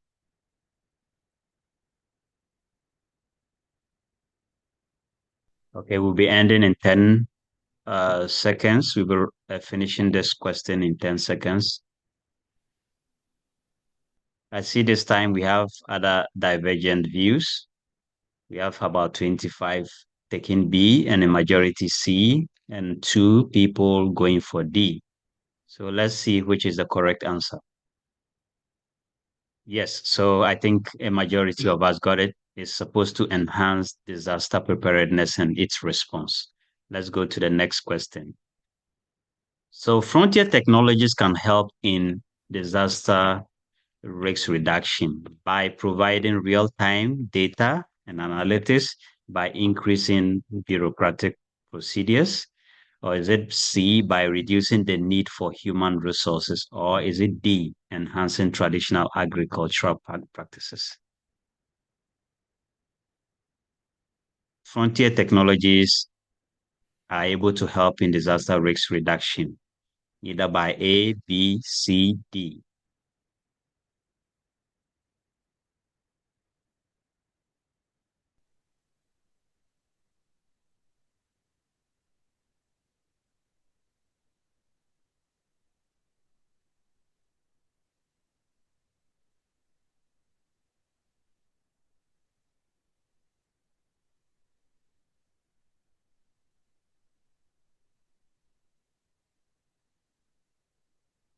Okay, I think we're running behind time, so we move to the next question.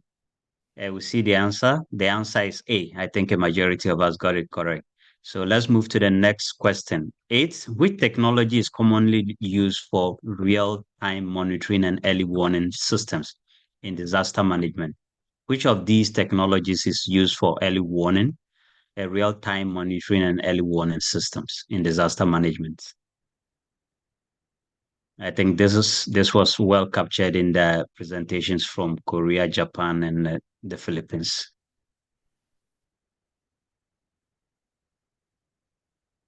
Is it blockchain? Is it AI? Is it 3D printing or virtual reality?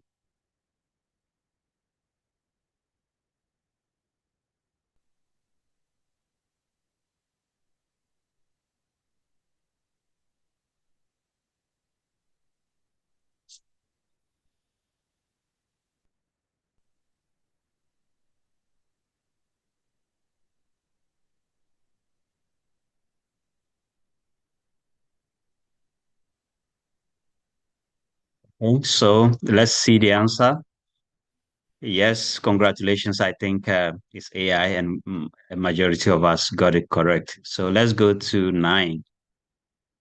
The integration of risk-informed governance involves isolating communities as A, incorporating risk assessment into policy making, or minimizing technological advancement, or promoting global trade agreements. Risk-informed governance involves one of the following.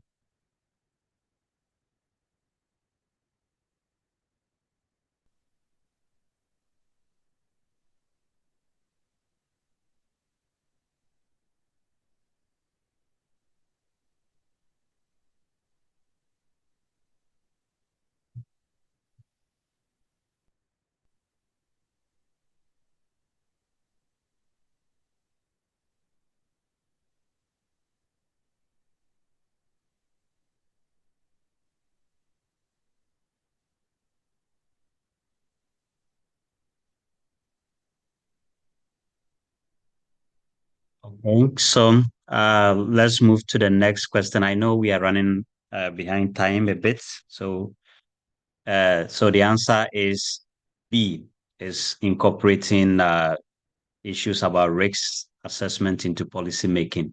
So let's go to the 10th question. A key benefit of strengthening disaster resilience through technology is one of the following.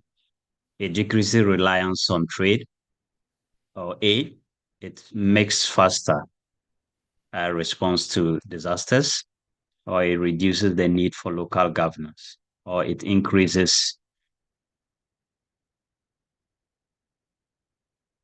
paperwork and documentation. So, what is one of the key benefits of strengthening disaster resilience, or strengthening resilience through technologies?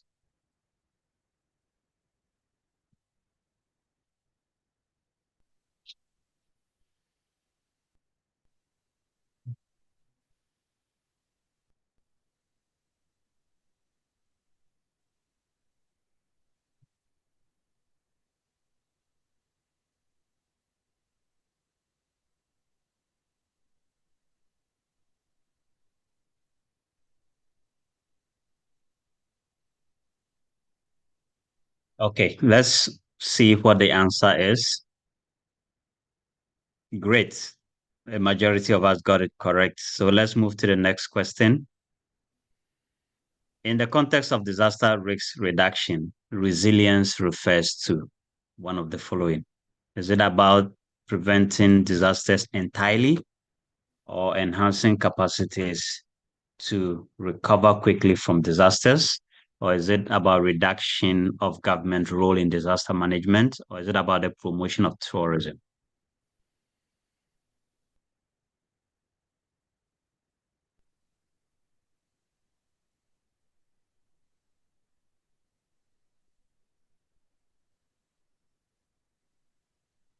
Finishing 3 minutes.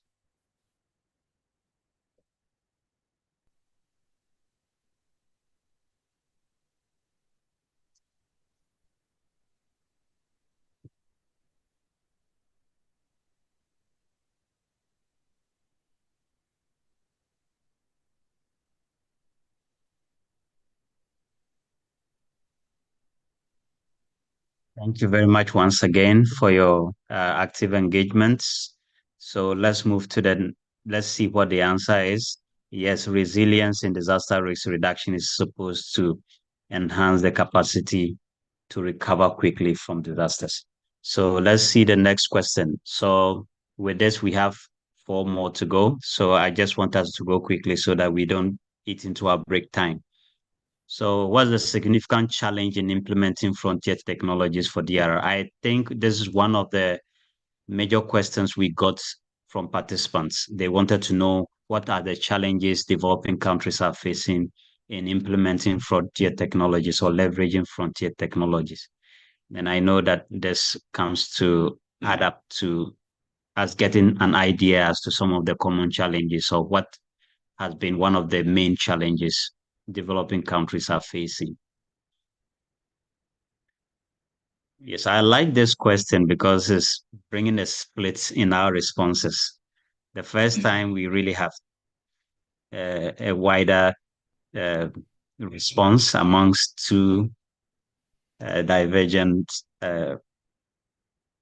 options. Yeah. A group is saying high cost in the initial one, and other ones is over reliance on traditional methodology. Yeah.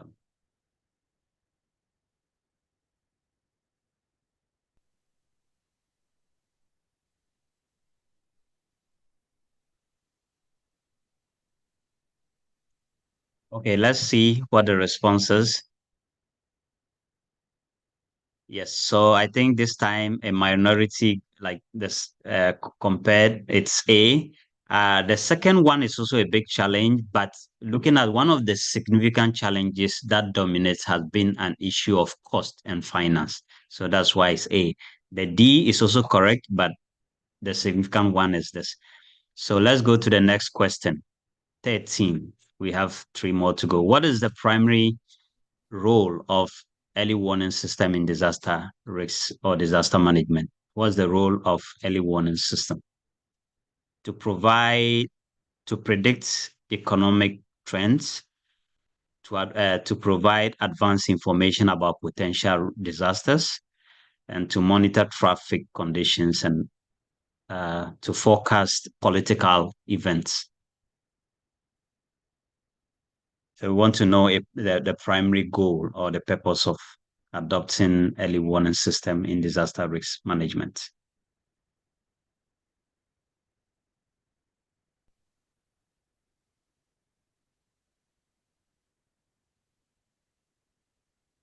Okay, I think a majority of us have responded.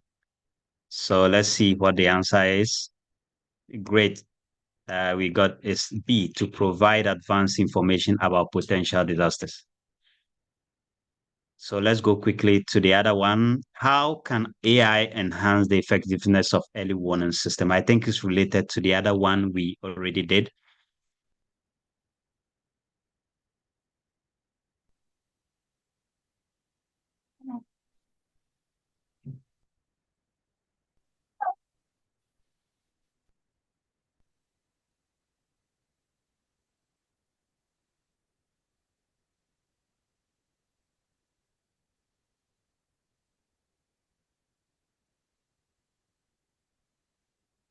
Okay, let's see the response. Yeah, let's go to the last two quickly. I'm running out of time. So what role does big data play in enhancing early warning systems?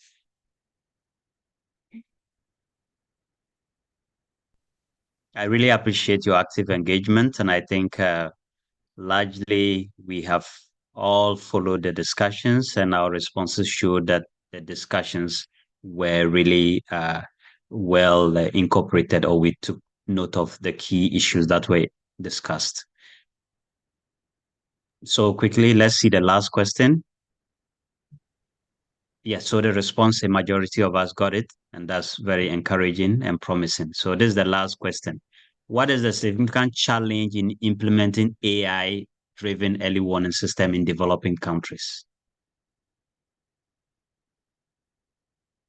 It's related a bit to the previous one on frontier technologies. Yep.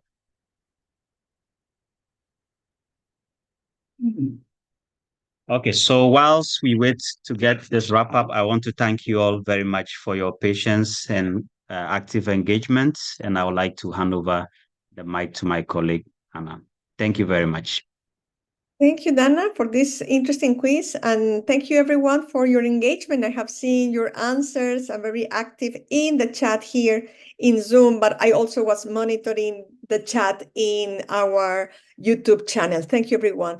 But let me close this session by thanking our guest speakers, Dr. Dana, Samuel Dana, Ms. Let me back here. Dr. Cho Jang-won from NDMI, Mr. Tomonori Hiroike, thank you very much from the Office of the Governor for Policy Planning of the Tokyo Metropolitan Government, and Ms. Angelica Gorospere from the Department of Science and Technology, Region 2. Thank you for your time. Thank you for sharing your expertise with our participants. And thank you for answering so many questions in the chat. And we look forward for your presentation. We're going to share with everyone in our website. And now we move on for our few minutes. Let's give 5 minutes to break. So it is 54, so we come back in 5 minutes. Thank you very much, and we move to our next session on data collection and analysis for gender-informed decision-making. Thank you, everyone. We meet in 5 minutes.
Good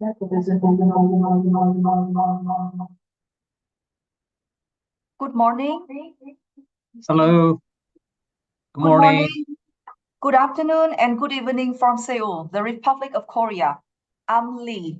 I'm gender training specialist of UN Women's Center of Excellence for Gender Equality, and I will be the moderator for the second session of the day. Welcome all of you to the second session of the day, where we'll continue to discuss on advancing gender responsive DRR and early warning system by taking effort to have a closer look into the data and digital technology for gender mainstreaming.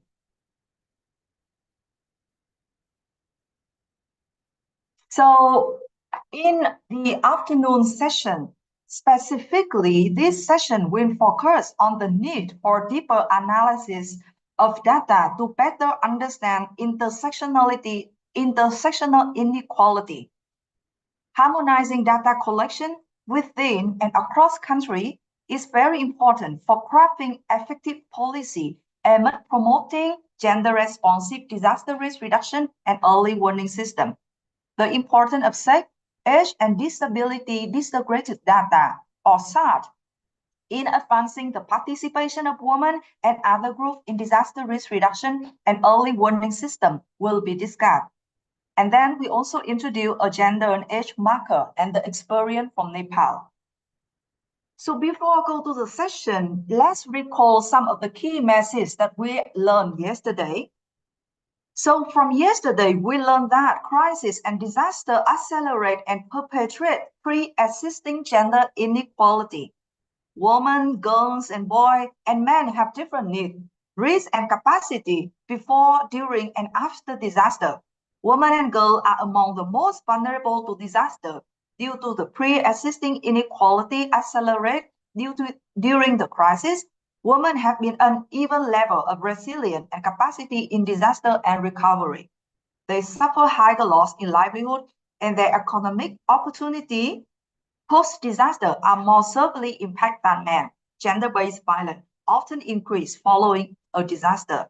So some of the factors we discussed yesterday that can determine how hazard and threats impact people, including obviously gender, but also age, disability, race, sexual orientation, income, geography, and additional socio-economic factors, which work to shape the extent of vulnerability and expose that one's experience.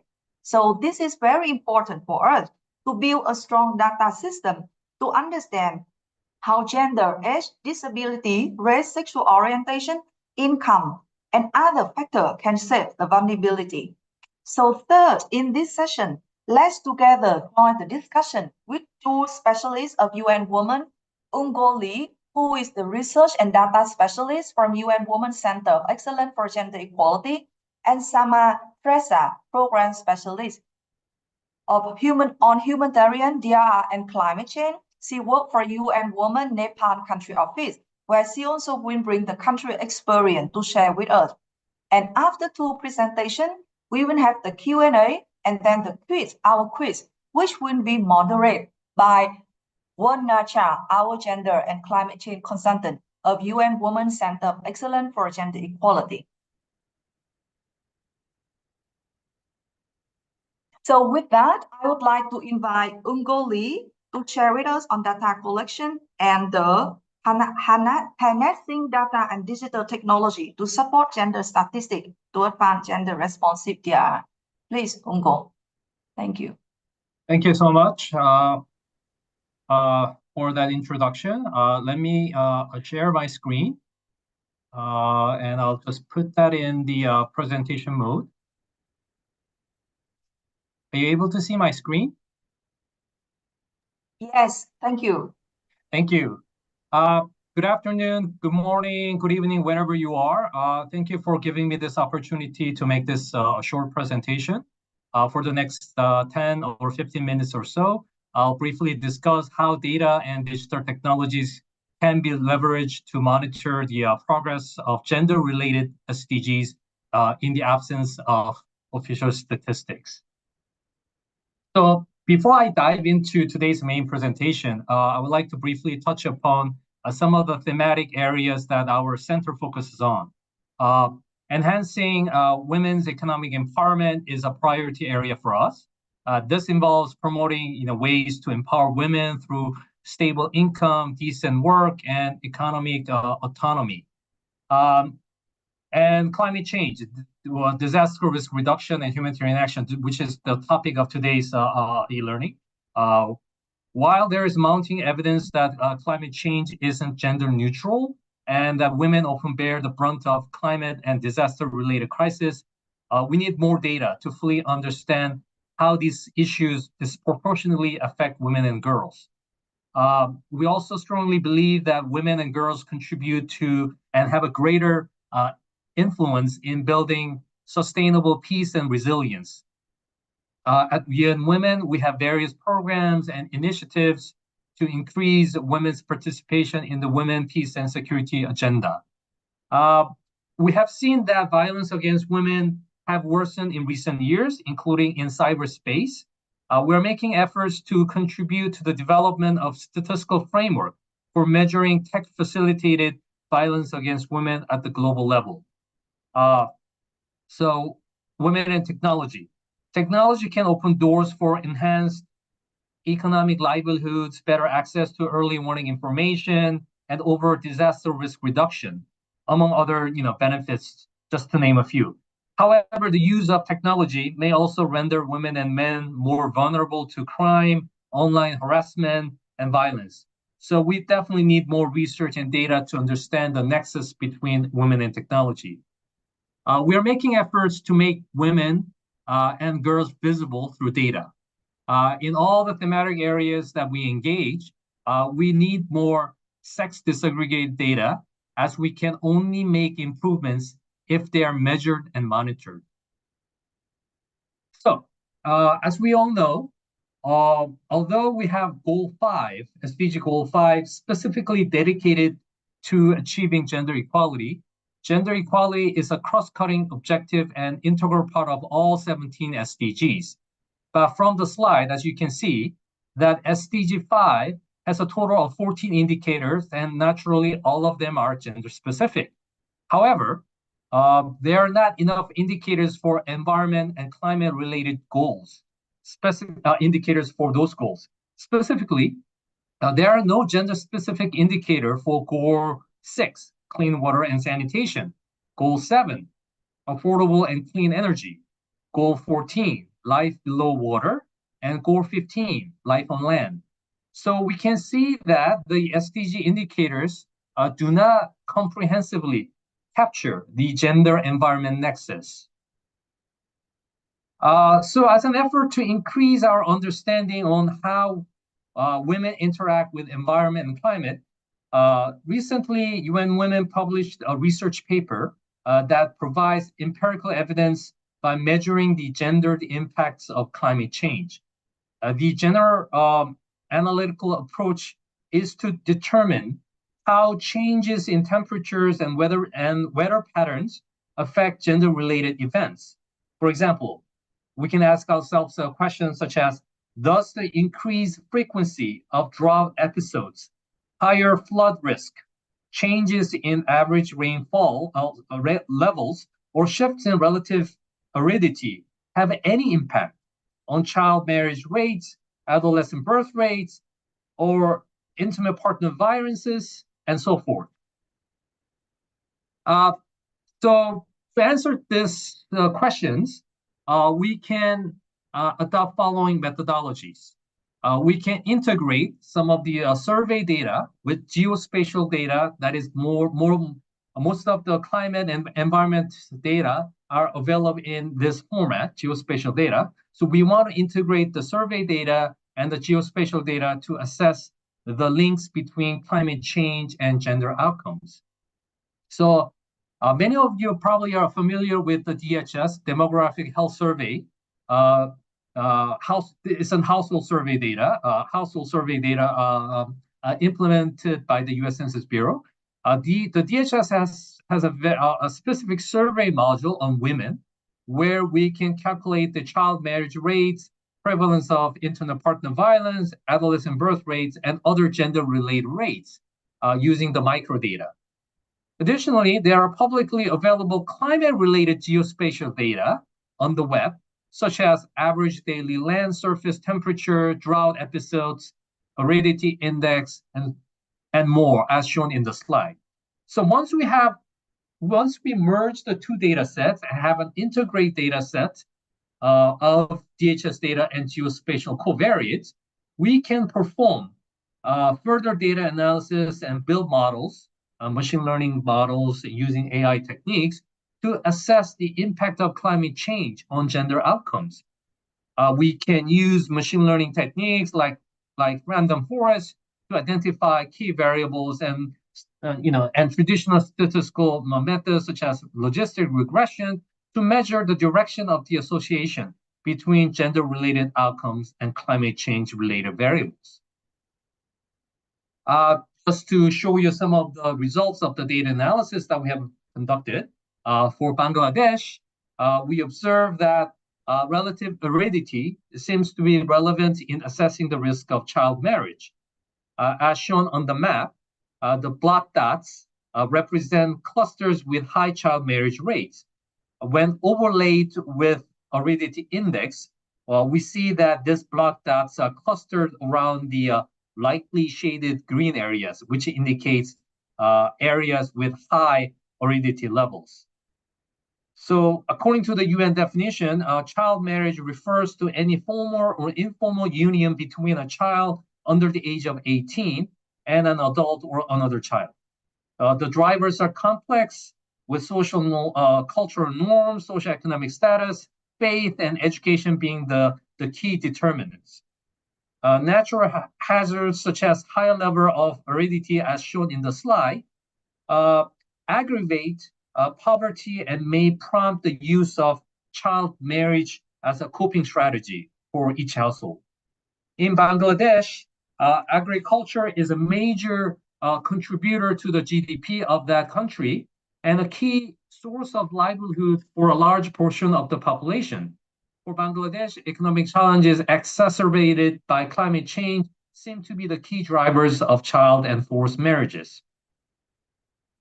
Here's another example of how aridity is related to intimate partner violence.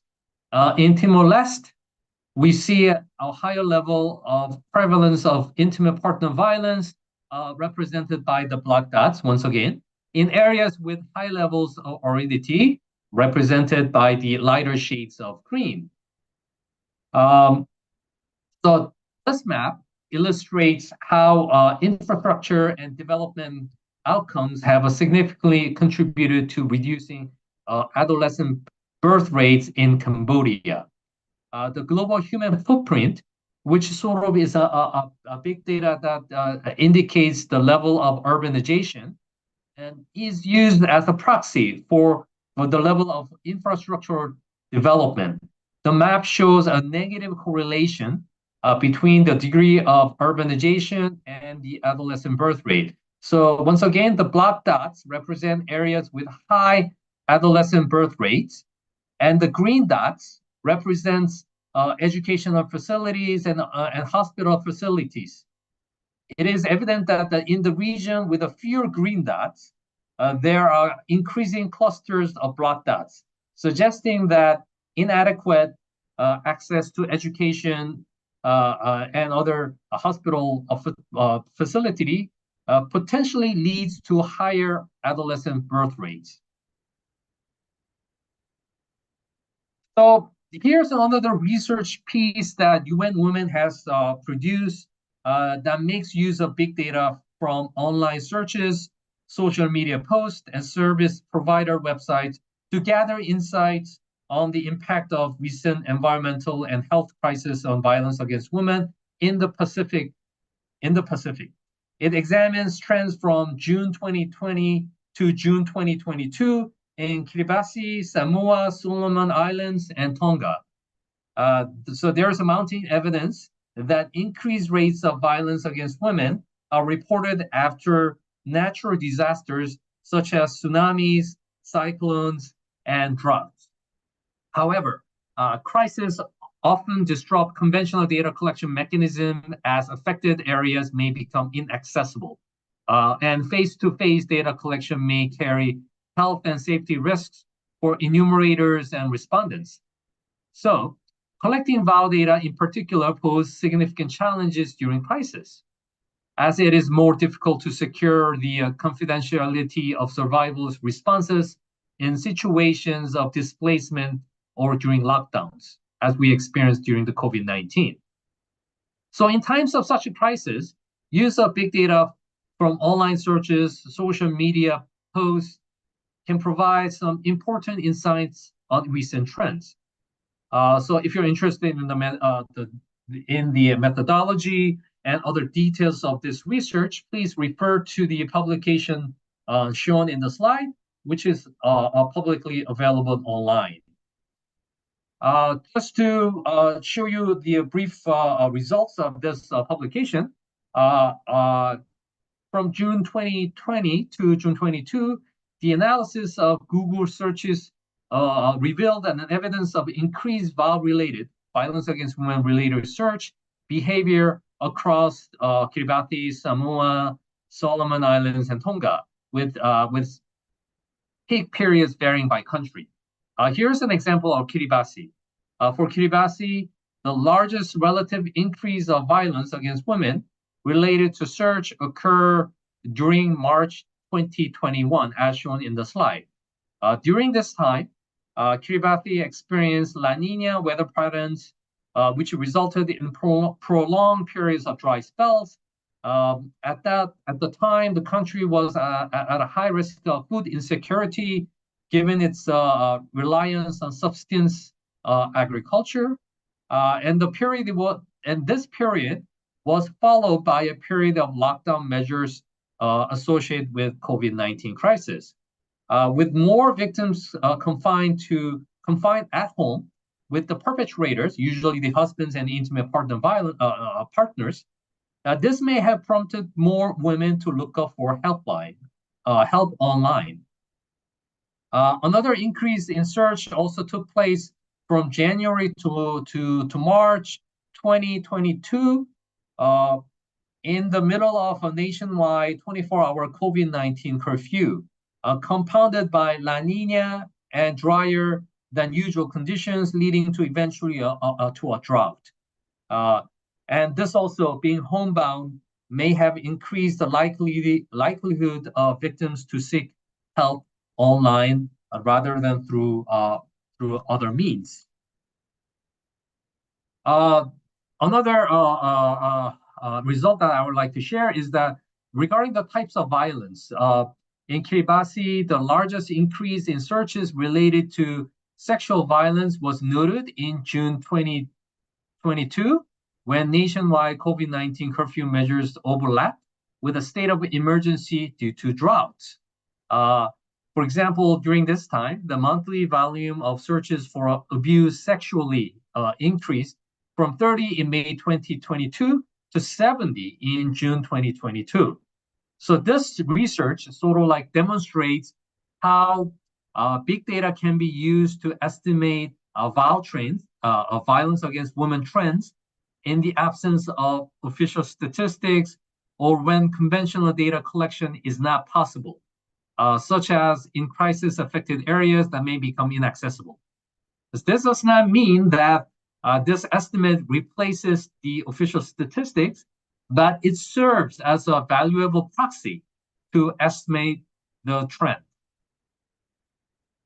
So in conclusion, these are some of my key takeaways.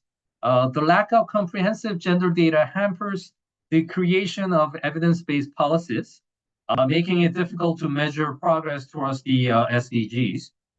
So in-depth analysis of sex disaggregated data is essential to better understand the intersectional inequalities, such as the links between child marriage and climate change. To address such gaps, leveraging non-traditional data sources like big data and geospatial data, alongside innovative methods like machine learning, as the previous speakers have been addressing, they are very super helpful. Looking ahead, comparing search and social media trends with official statistics on violence incidence rates could offer valuable insight in how effectively big data can estimate violence against women trends on the ground. This approach could significantly enhance our understanding and response to gender-based violence globally. So this is the end of my presentation. Thank you so much for your attention. I'll be happy to answer some of the questions at the end of the session. Thank you so much. Over to you, Lee. Thank you, Ungo. Thank you very much for a very sharp and clear presentation that also highlight how important to make a deeper analysis of sex disaggregated data to better understand this intersectionality inequality, especially when we talk about environmental issue and disaster. And you also highlight the use of non-traditional data source and also innovative method so that we can fill the gap on gender-related issue. Okay, so please stay online so that you can join the Q&A session with us. So now I would like to invite my colleague, Sama Tresa, who is Program Specialist on Humanitarian Disaster Reduction and Climate Change, Climate Action from UN Women Nepal Country Office to share with us the sex, age, and disability disaggregate data for gender responsive PR and early warning system. So as you can see in the agenda, she have two presentations. And so she will quickly combine these two presentations and share with us her experience from Nepal. Thank you, Sama. The floor is yours. Thank you so much, Lee. Very good afternoon, good morning, and good evening to the dear participants here. Thank you to the Center of Excellence and the partners supporting this very important workshop.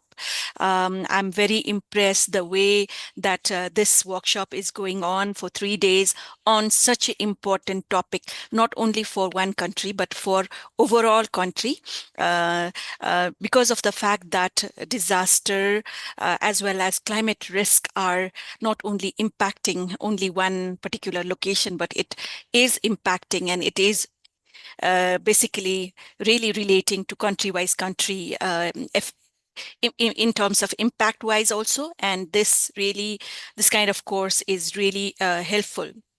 So really thank you for that. I would also like to mention here the fact that I am not data expert, but I do have experiences, and I really feel I'm the project managers managing various DRR and humanitarian and climate program. And personally, being gender expert, gender advisors to the program, I really feel that there is very important aspects that that sex, age, disability data integration, as well as gender analysis brings in disaster space. So very important component, and much of my what I have actually put in this presentation comes out of my experiences, out of my own understanding and analysis. So please do bear that I may not be speaking the language that monitoring or data person speaks, but this is something that is really coming out of experiences that we had in Nepal. And I'm actually taking help from Johnson Lee here who will actually drive this presentation for me. So let's go to the next presentation, please. Okay. My presentation for today will be focusing on more SAT data for gender responsive DRR, as well as the second part, I will be looking at gender age markers. And these are some of the tools that Nepal country office at UN Women has used and felt it is a good tool to mainstream not only gender, but age and intersectional other issues disability lens. And I would also like to highlight about what I have actually said earlier, that we are part of the large project on DRR, which is called the Strengthening Urban Preparedness, Earthquake Preparedness as well as Response in the Western region of Nepal. And we are part of this, in short, is called Super Project. And UNDP leads this project, and UN Women and UNICEF is other joint partners, and we have various community-based partners at the ground. And UN Women's role, basically the goal of the project is in terms of advancing municipal as well as provincial preparedness for impending urban as well as earthquake risk. And it seeks to foster an effective disaster response in the relevant project provinces as well as local bodies in Western Nepal.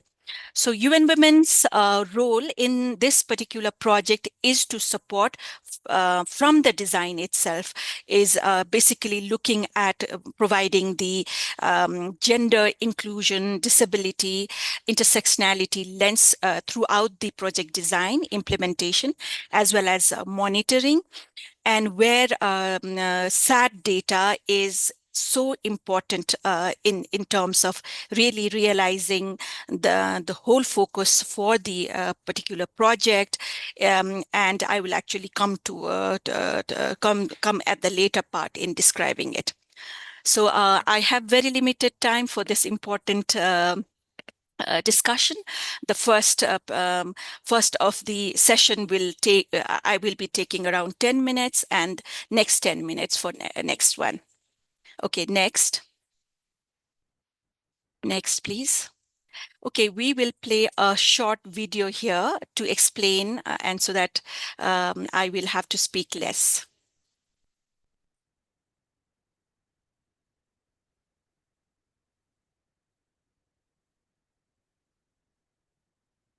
The audio is not coming.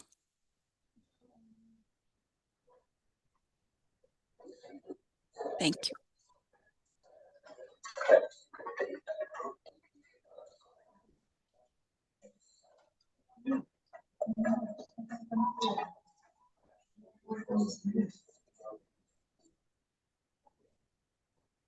Audio is still not there.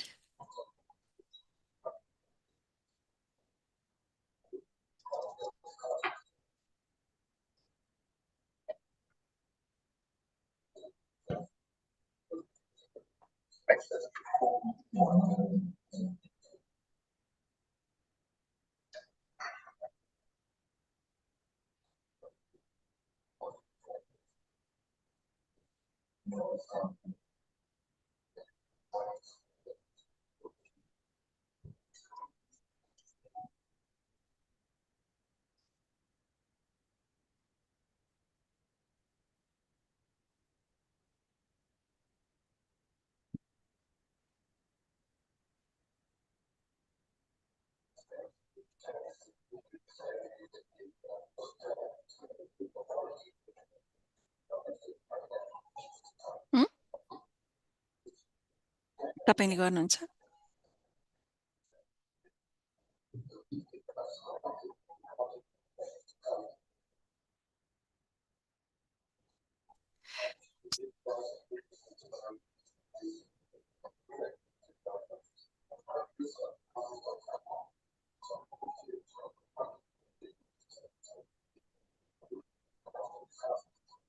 Okay, I think there is some problem in terms of audio.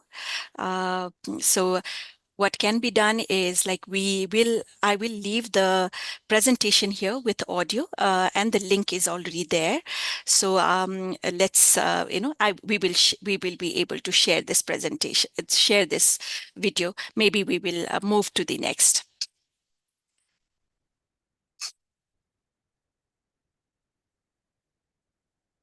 Okay. So I would now, because the video is actually giving the background and the importance of sex, age, and disability disaggregated data. I will be briefly talking about it in the upcoming presentation. So when we are talking about SAD disaggregated data, it is the detailed level of observation, differences and inequalities of conditions of different population groups. So it is very important to really know the nuances, to know the definition that it is here, and also to know the gaps it has not been able to cover. And therefore, there is another approach that we are combining. And so, for example, when we are talking about SAD, first, S is sex. Sex is the biological, anatomical, as well as physiological division of species. Sex assigned at the birth. It is also genetic. It is also physical attributes that determines a person is male, female, or intersex. So especially in terms of intersex, still this is very new term for many. So again, the existence of intersex, as it is explained, that it is also likely that it is possible for human to have anywhere from 1 to 3 X chromosomes.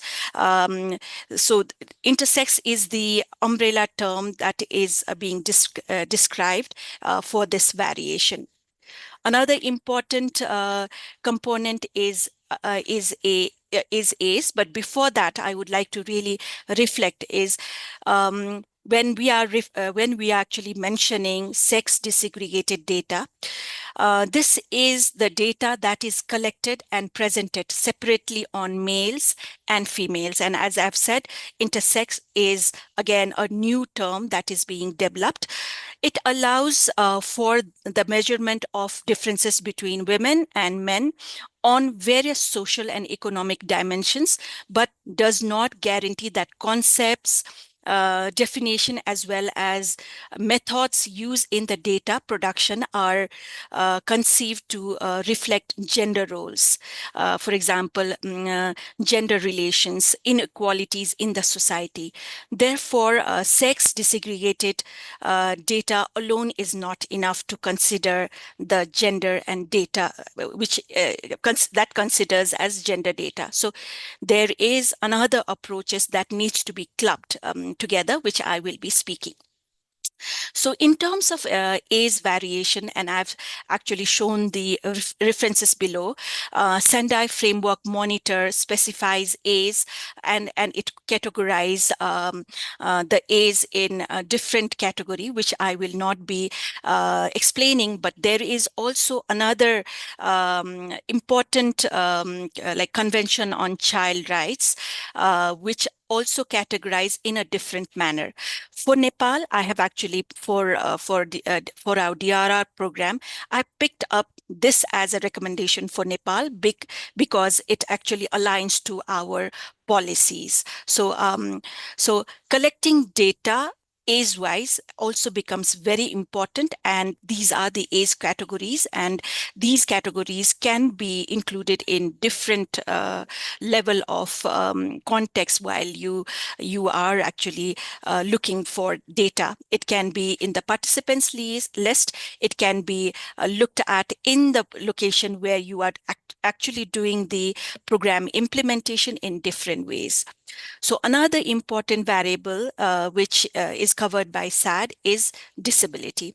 So people with an existing pre-event disability that are affected by a disaster, and not the people who develop the disability for a hazardous event or disaster, or not the people who are affected by just the disaster that just happened. Okay, next, please. So I would also like to emphasize here that, again, SAD data, including the gender analysis, becomes very important to look at the intersectionality lens to really analyze in a multiple manner, because there are other spectrums that is very important when we which actually guides and which needs to guide the DRR program to be gender responsive. So I will not again explain the nuances of it, and I have actually put it in the note section where you can actually get the elaboration of it and its definition. So please do consider that. But while looking at SAD data, you also need to look at, and collecting it, analyzing it, and using it, you really need to look at other variables, other spectrums that is expressed here. So sex is physical as well as biological character that distinguish males and females, intersex, but gender refers to roles, behaviors, activities, and attributes that is given by the society at different times, as well as it needs to be considered appropriate for a person. So sex and gender cannot be interchangeable. So therefore, when we are looking at really integrating SAD, gender analysis also needs to be backed up strongly. Next. Okay, we have touched upon the disability too, but I would actually also like to introduce the meaningful participation of people with a disability in all its diversity is important, and the promotion of their rights, as well as the consideration of disability related to perspective in related perspective in appliance, which is closer to the Convention of Rights to Person is important. So disability inclusion, what I really find important is Washington Group questions, where they have actually developed list of questions that can be included, and please do consider it is in the link. And while Nepal, when we look at the disability inclusion, it is important for us, and it is also reflected in our policy, that we really need to look at deaf, hard to like various categories, like for example, deaf, hard of hearing category, deaf and blind category, disability related to voice and speech, mental or psychosocial disabilities, intellectual disabilities, as well as disabilities associated with hemophilia. So the various aspects that we really need to look at, and while collecting data, while using, while analyzing, as well as using, also that kind of lens is critical in terms of disability. And just to let you know, in Nepal, we have a very strong policy, and Nepal government has actually come up with also very recently the JETSI, we call it Gender Equality, Disability and Social Inclusion Strategic Action Plan that is in the DRR planning. So all the actors really need to follow that strategic action plan. We call it JETSI. In the planning, in the implementation, as well as in the monitoring. So it has guided in that manner. While of course we do have very good policies, but there are also challenges that we are not yet there in terms of perfect implementation of policies. So that is something that we are really supporting Nepal government and other actors together through the project like Super. Okay, next. So again, I would really like to bring the discussion that it is not enough when we are talking about SAT and not talking about gender, gender, as well as not talking about intersectionality and leave no one behind.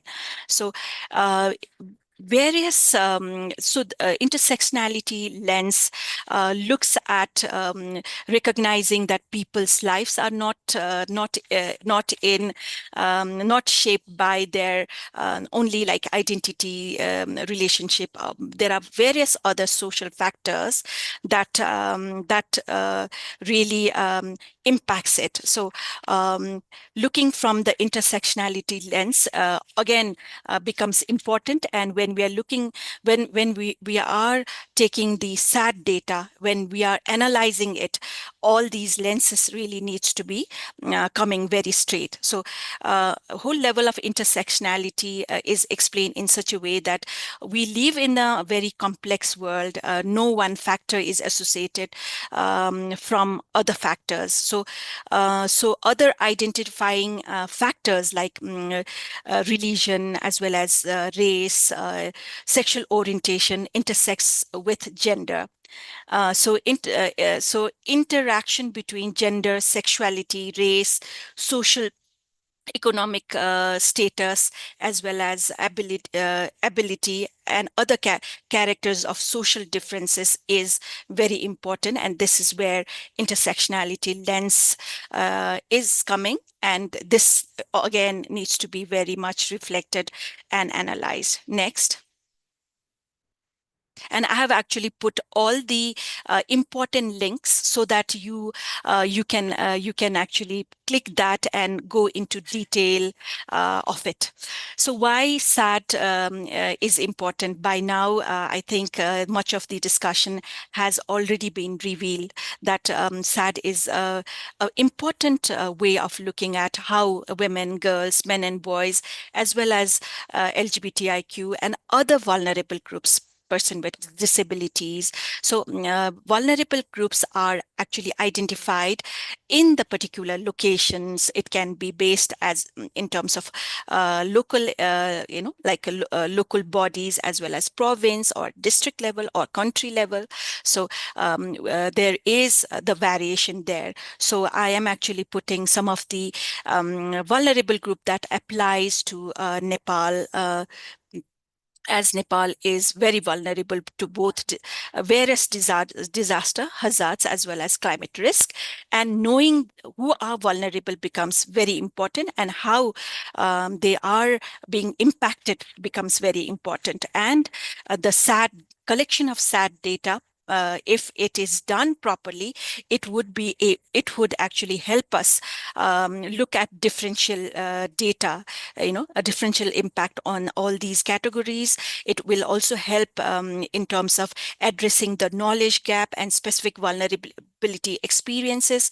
It helps in looking at intersectional lens, which is again very much emphasized in the implementation of Sendai framework. It helps in understanding the coverage as well as gaps and service providers' needs, as well as it also looks at need to collect and analyze sex, age, again, all these data that becomes very important. And it is again very important for you to lobby and prove that, where especially I have been using as a program person, and when we are looking at again various we are actually looking at advocating, using this data to advocate policies, to advocate plans, to advocate at various level, coordination work, normative work, and operational work. Okay, I just next please. So as I've explained to you, resilience will be increased when vulnerability and exposure to vulnerabilities to certain groups can be decreased. So for us, it is very important to look at who are the risk group. So again, categorizing the risk group in various manner becomes important. So we at UN Women Nepal is looking at like who falls on the economically weak group, who falls under minority group, who falls under specific age-specific vulnerabilities, accordingly physical disadvantage group, occupational vulnerability groups, and gender-specific vulnerabilities. And what are some of the actions under DRR that becomes very important? Okay, next. I don't have that much of time, so I would like to request, I'll be very short. So this map would really reflect as like what are some of the steps, checklist for gender equality, disability, and social inclusion, informed risk understanding and analysis, and where the data needs to be collected, and what are some of these steps. So I will not really go into detail. You will actually you'll be getting that link already where it explains further. Next, please. So again, this is also, this actually looks at collecting the SAT data and having the six steps. And much of it here, like explained in the 6 steps, again, I will not be able to go on that, but it is very important that prior collection of data before the disaster is very important. Also right after the disaster. So what you really need to collect, what are some of the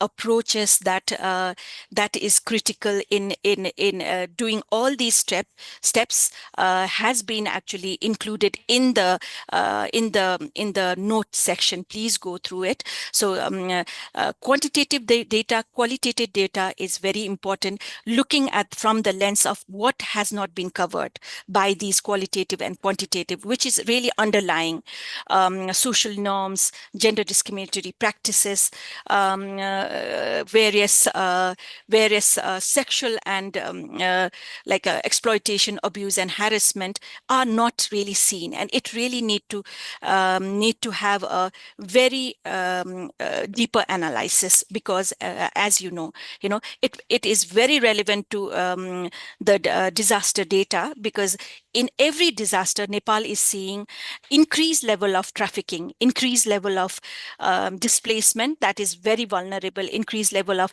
labor, child labor, child marriage. So it has direct correlation with those nuances. So analyzing it, questioning yourself really deeper, dwelling down to various intersectionality aspects becomes very important. So, and again, last step is missing voices. I may not be able to explain everything, but please be assured that it is in the note section. Next, please.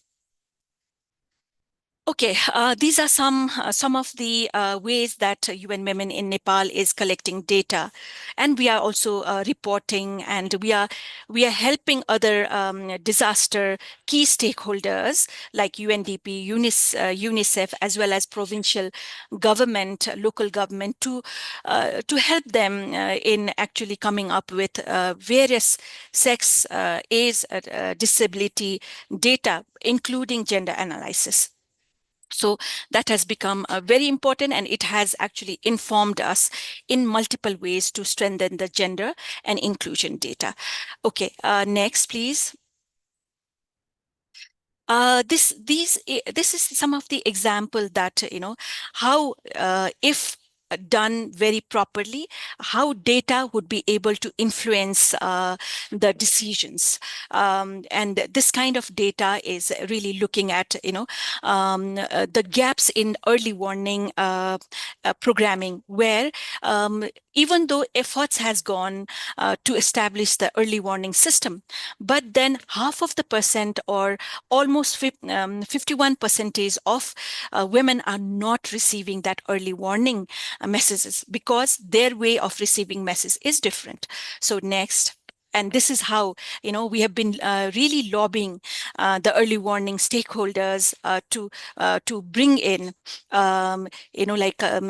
to actually aware, to bring in community CSOs in their efforts, in their actions, and also policy is being advocated in a similar manner. So I can talk a lot, but I know that Lee has already informed me about my time limit, so I stop here. But I have a remaining two particular tools that I need to explain. Lee, can I come in? Will I be given the separate time for this, or I conclude this within very short time? Can you come in, please? Maybe you can conclude it with very short time, 2 minutes. Okay. Yeah, thank you. Okay, thank you so much. So I would also like to now introduce two different tools which has helped in the DRR programming when we are especially for me when we are actually trying to trying to strengthen the gender inclusion intersectionality lens as well as disability lens. So two particular marker. Next, please. So one is IASC, Gender and Age Marker. This is by IASC, and I've given you the link. You can actually click the link later, and where you will be able to also introduce your particular projects that you are designing as well as you want to monitor. So it can be in two stages. You can look at the particular project that you are newly designing, or you can also assess your project which is ongoing through by actually clicking this link, and where it actually opens you with you can also introduce the project, and I can actually show you in the next next slide in detail. And next. Okay, so these are the tools which help you in gender equitable programming, be it humanitarian or be it DRR programming. It becomes very important.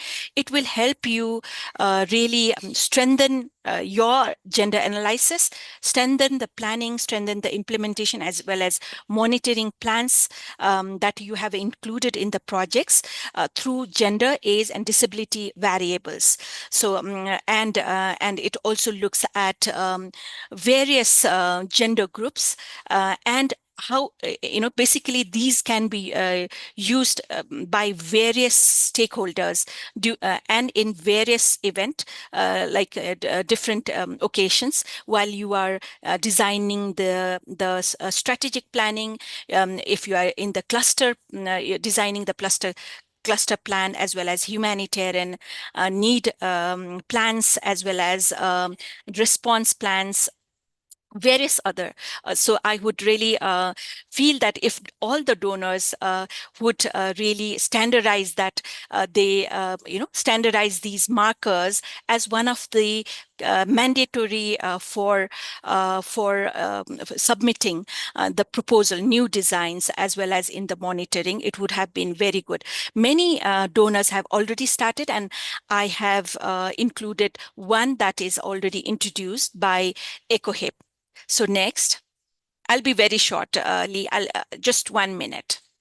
So these are some of the gem which actually looks at 10 essential programming elements, and this can be equally applicable for DRR. Next. So this is the version where you actually click, this is in the OCHA site, and you can assess your particular project, which is under design, even as a test version. And it will give you the essence of how you are integrating gender, age, and disability. Next, just one more, and then I'll complete. 10 indicators, which is again the indicators of good programming in DRR side is being analyzed. So it will deeply, introducing this tool will deeply analyze your gender, like strengthen your gender analysis in your design phase.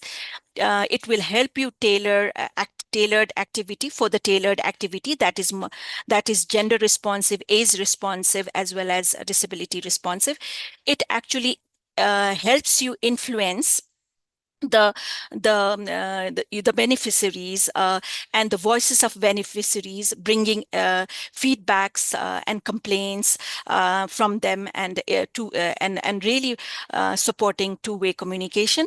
It will really help you trickle down the project's benefits to the ones who is very much needed. And these are some of the supporting monitoring indicators. These are also called gender equality measures. Please do try with your ongoing program and you will see the results. So I really feel that process of doing this is very important rather than what you get as a result. So there are markers 0, 1, 2 till 4, and it has different nuances how you have actually adequately done or not.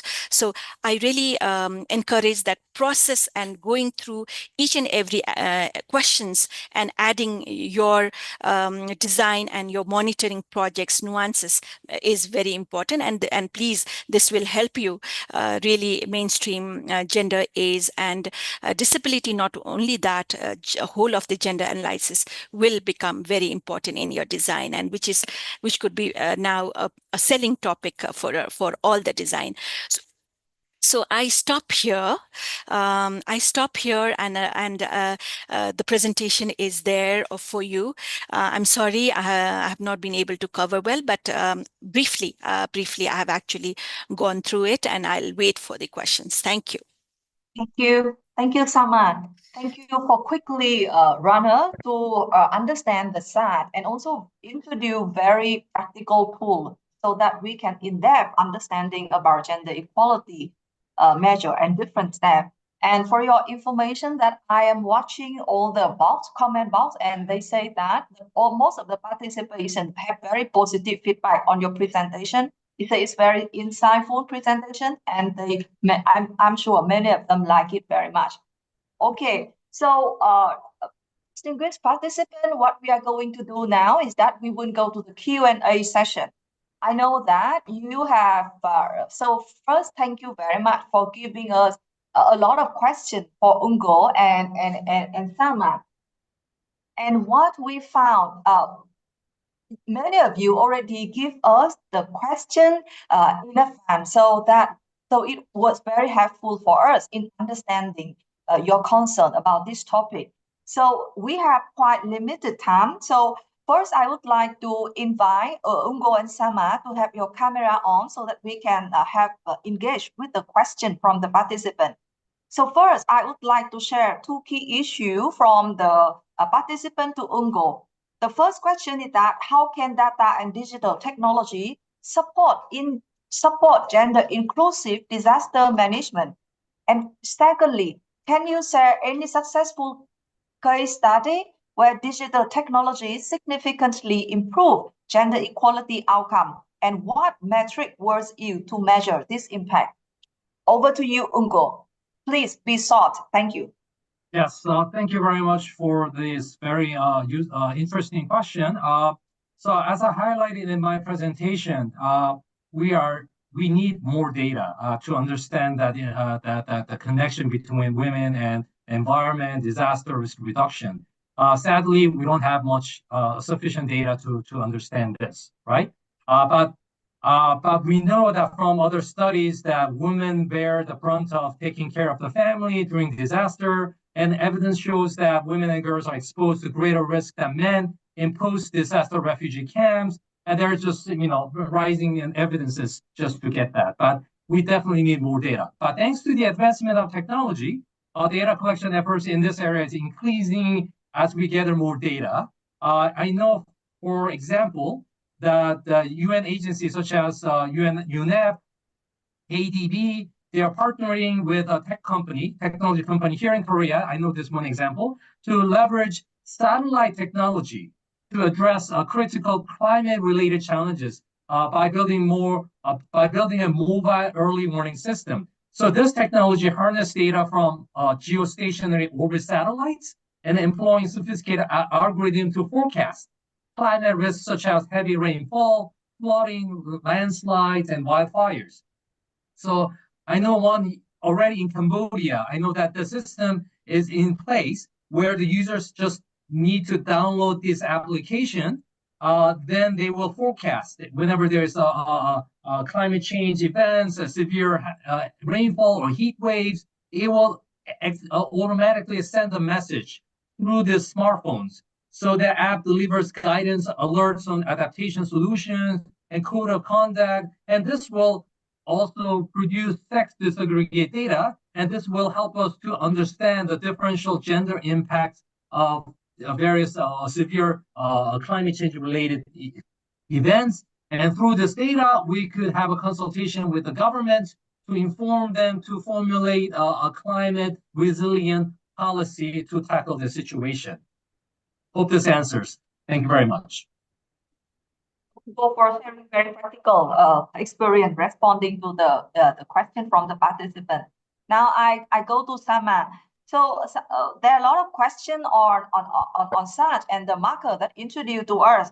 However, I see that there's two critical questions that I want to raise for your attention.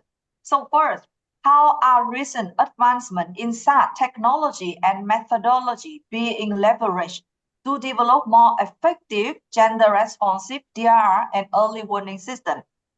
The second question is, how does the availability of the integration of SAT influence decision-making process at various levels of disaster risk reduction, planning and implementation, and what are the key success factors for ensuring that those data are effectively utilized? Thank you. Over to you, Sama.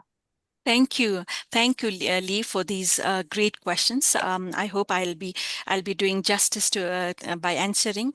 According to my experience, SAT data collected, analyzed, together with, again, gender analysis, and used becomes very important for policy influence. And we have done this in Nepal.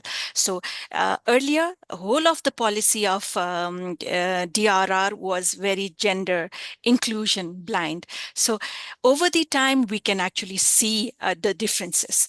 When you raise that, like, for example, what I would like to also emphasize is there were various gaps that has been identified in the DRR sector that we have advocated in the past, and that was in the planning. So when we looked at ERPs, early emergency preparedness plan, from gender and inclusion lens, those ERPs were not disaggregated by data, not even sex, age, disability, and not even it has a proper analysis of gender, like gender issues that is very much in depth, that Nepal is suffering, like social norms, discriminatory practices, harmful practices. So post-disaster, like that we suffer. So with the proper data, we as gender person, when we do the monitoring, we are able to see that gaps, see that critical needs that has not been identified in the plan, but we also need evidences, we also need data. And this is the data where things can be corrected. So if you are raising, for example, that women are not there in the DRR committees, they are not part of decision making in the DRR committees, then the influences at the government level is the efforts of bringing them in DRR committees. Other level of advocacy, and that actually you need to prove it through evidences and data. Another is women are seen as as a beneficiaries. Women and various vulnerable groups are seen seen at the level of beneficiaries. You are getting assistance, various assistance. But when you have identified that they are not given skills because in Nepal, the whole, because of migration issues, in remote part of Nepal where agriculture are really ongoing, men have started migrating in India and Middle East. It is women who really need to do everything, including the decisions at the DRR committees. So they need to be now, there was a total gap where we are not really supporting women's capacity in, for example, in non-traditional skills, like as a firefighter, as a community emergency volunteers, as a first aid workers, as various like retrofitters, mason. So all these new non-traditional skills, that is very important for even drone, even digital information. So it has become really important. Women are on top of it, and all the actors who does the DRR really focus 50% women in these non-traditional skills.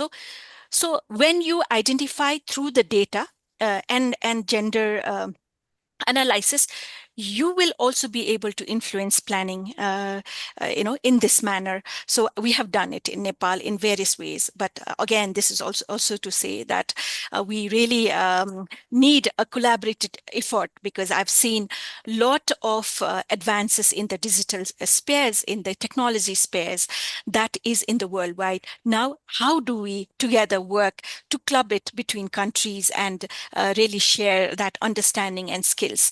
Because disaster, when it hits, it not only hits the country wise, it can go more than country and globally. Okay, I hope I have actually been able to respond in both of your questions. Thank you. Thank you, Sama. I think I would like to thank you and Ungo for very active interaction and also respond to the question. You have sharing a lot of experience and lesson learned that you and women have been supporting a country to advance gender responsive disaster risk reduction and early warning system. A big applause to you and Ungo. Thank you very much. Thank you so much. Yes. So participants, now what we are going to do now, we are run out of time. So therefore, we will go directly into a quiz session. So in this session, we are now inviting you to join the quiz session to reflect some of the key issues we just discussed and exchanged together. In this session, I would like to invite Warna Cha, our UN Women Consultant on Gender and Climate Change, to moderate the quiz. Over to you, Warna. Thank you. Can you all hear me?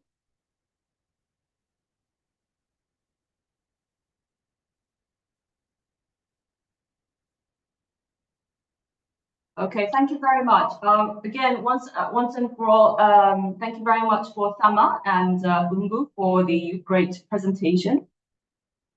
And you can see my face. So your favorite session of the day. Let's just jump into today's quiz. Next slide, please. All right, so we're going to give you a minute to go into slido.com and jot in the number 6021791, or you can also use the QR code that is available so you can participate in the quiz that we prepared.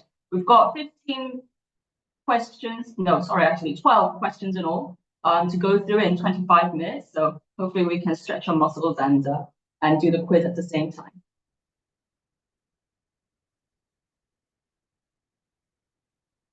Okay. Shall we start the quiz? Wait a bit. I think we can wait maybe another few seconds to let more participants join, particularly those connecting through YouTube. I hope you're able to see the link as well. Okay. It's great to see so many people eager to participate. Thank you very much.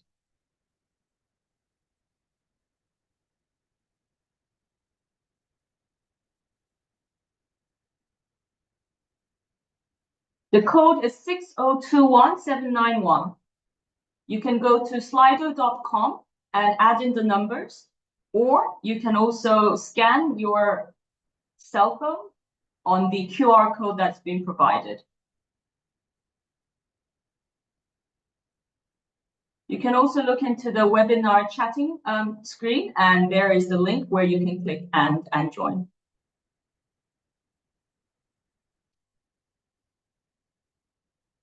Oh, we just passed 500 people. This is lovely. So we also have a few people on the YouTube channel. Maybe when we reach about 700, we can proceed, if that's fine with you, Warner. All right, great. Thank you, Dasha.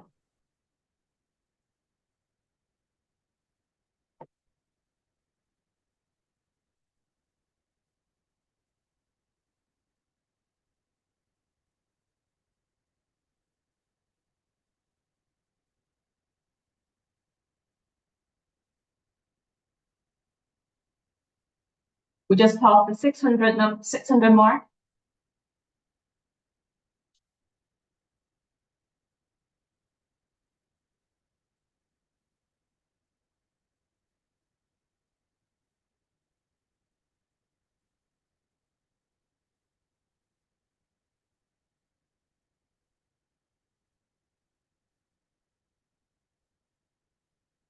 Mentioned before, when we hit 700, we'll proceed with the first question.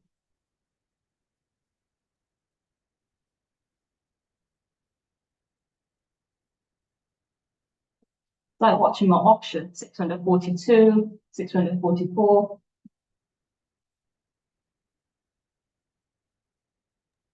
We might be reaching a limit, so yeah, happy to go anytime whenever you're ready, Warner.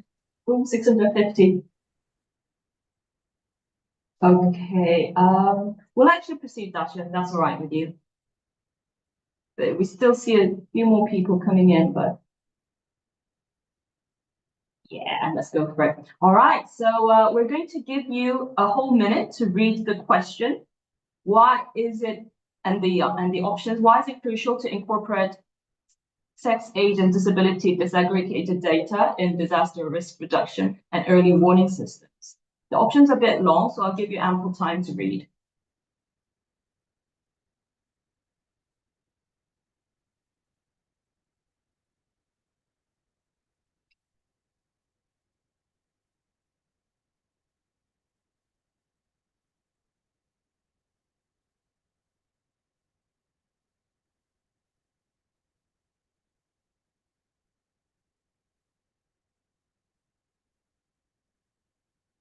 Ten seconds more to go. Hope you get the right answers. And the answer is revealed now. Very well to the 85% of you, and I'm just going to think that 15% just clicked on the wrong button. Yes, indeed, the data, the SAT data helps to identify the specific needs and vulnerabilities of different demographic groups, DRR reduction and early warning systems, and enables tailored interventions, ensuring no group is left behind. Let's proceed to the next question. Okay, why is it important to ensure that digital government transformation is gender responsive by enhancing the effectiveness of early warning systems?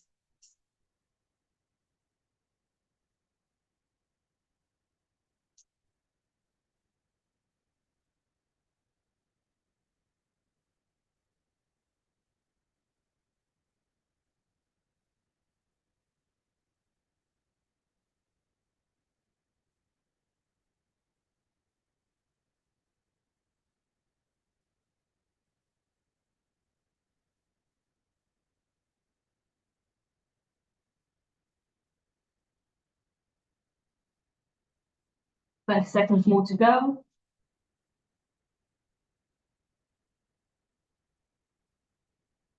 And thank you for your enthusiasm and sharing your answers on the webinar chatting lines. Okay, 4, 3, 2, 1. And the majority of you, 96% of you, said it's A, and it's true. Ensuring that digital government transformation is gender responsive helps effectively communicating with and addressing the needs of all gender groups, leading to a more inclusive and efficient early warning system. Inclusivity and efficiency has been something that we've been talking a lot about since the lecture from Dana early in the morning, earlier this afternoon. So thank you very much for your attention. Shall we move on to the next question? Okay. How many steps does it take, this is a bit tricky, to collect sex, age, disability disaggregated data?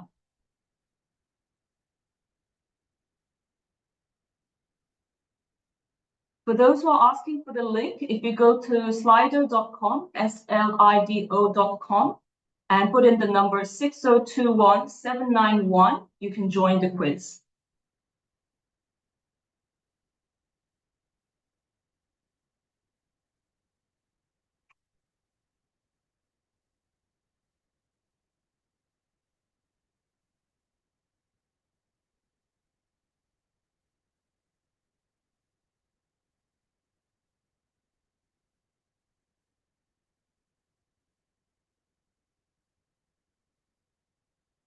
Okay, so we have a bit of a diversity here.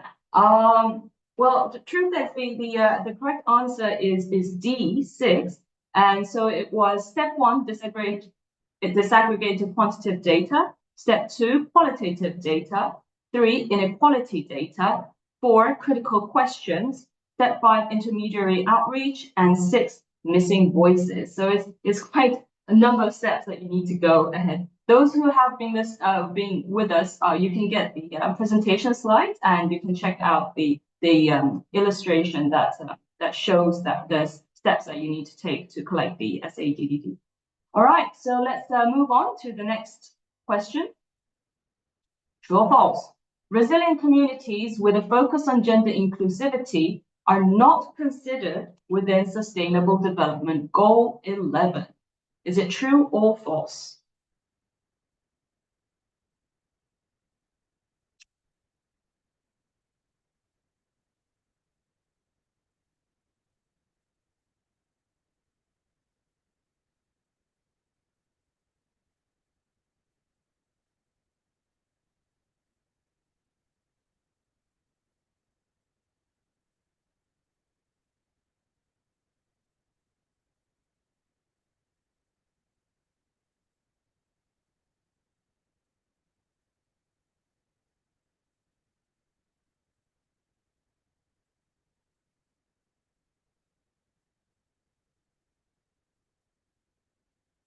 Five, four, three, two, one. It explicitly aims to make cities, and it's false, yes. It explicitly aims to make cities and human settlements inclusive, safe, resilient, and sustainable, with a specific focus on ensuring that gender inclusivity is integrated into urban planning and disaster resilience strategies. Okay, moving on. Next one, please.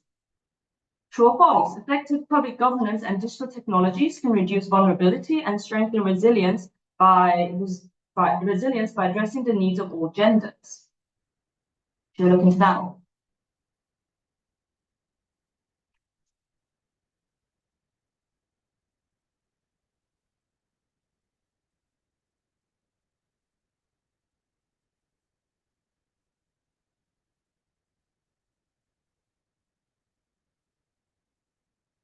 Okay, maybe we don't need 30 seconds for this. Shall we move on to the answers? Great, true, yes. Very good, 97% of you. By utilizing digital tools and good governance practice that consider the needs of all genders, governments can better prepare for and mitigate the impact of disasters, reducing vulnerability and strengthening resilience in a gender-responsive manner. Let's move forward. Why is harmonizing data collection important for crafting gender-responsive policies in disaster risk reduction? I'm going to be honest, I'm going to give you 30 seconds from now on because we're running out of time. So we'll cut it at 30-second clock, and then we'll move on to the next question. We'll reveal the answers and then move on to the next question.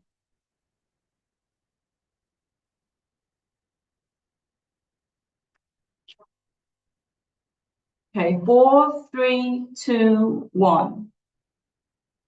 Brilliant, all of you. So it provides a uniform approach to address the needs of all genders equally. Harmonized data collection ensures consistent integration of gender perspectives, leading to policies that effectively address the needs of all genders. Thank you very much. Shall we move on to 7? What is the purpose of the Interagency Standing Committee, IASC, Gender with Age Marker?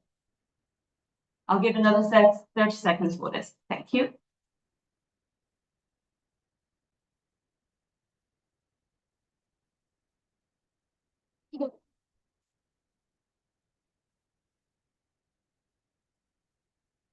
Eight seconds.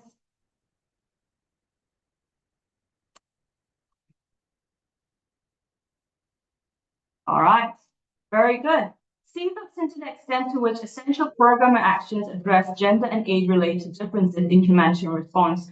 GAM can also be used for disaster risk reduction project activities. The Interagency Standing Committee Gender with Age Marker is a tool designed to assess how well humanitarian program and actions address gender and gender-related differences, which is also significant because humanitarian action is one of the areas where sex, age, and disability disaggregated data is not doing well. So I'm very happy that most of you got this question right. Shall we move on to the next one, please?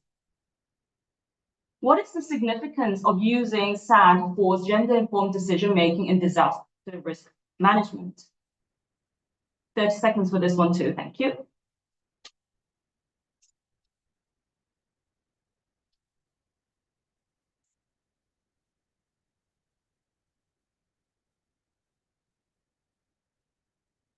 Yeah, we've got 8 seconds. I'm watching the numbers go up at the top part of the screen. All right, shall we reveal the answers? Very good. Oh, 94% of you. I think you should all tap yourself on the back. The ensures that policies and interventions are tailored to the specific needs of different genders, age, and disability. SAD provides the detailed data on how different groups are impacted, allowing for more precise and inclusive disaster risk management strategies. Well done, all of you. Let's move on to 9. All right, so how can gender responsive data improve the effectiveness of early warning systems? Another 30 seconds to you.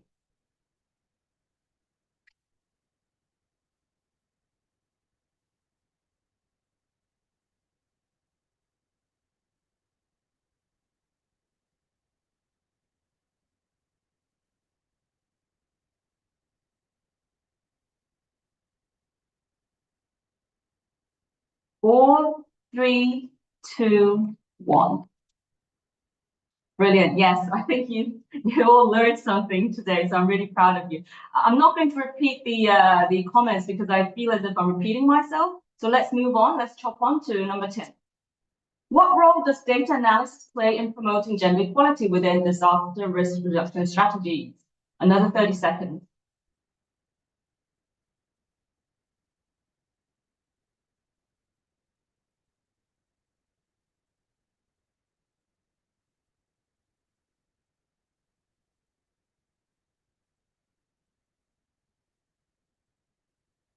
Seven, 6, 5, 4, 3, 2, 1. And oh wow, you guys are really amazing. Thank you very much. I mean, 614 people out of 741 got the right answer. I'm really proud of myself and all of you and all the facilitators that were here today. Yes, gender analysis identifies gender-specific risks and needs, the equitable and effective DRRM intervention. Penultimate question, number 11. Let's go. All right, this is a hard one. Which of the following objectives under the Gender Action Plan of the Sendai Framework on Disaster Risk Reduction focuses on data?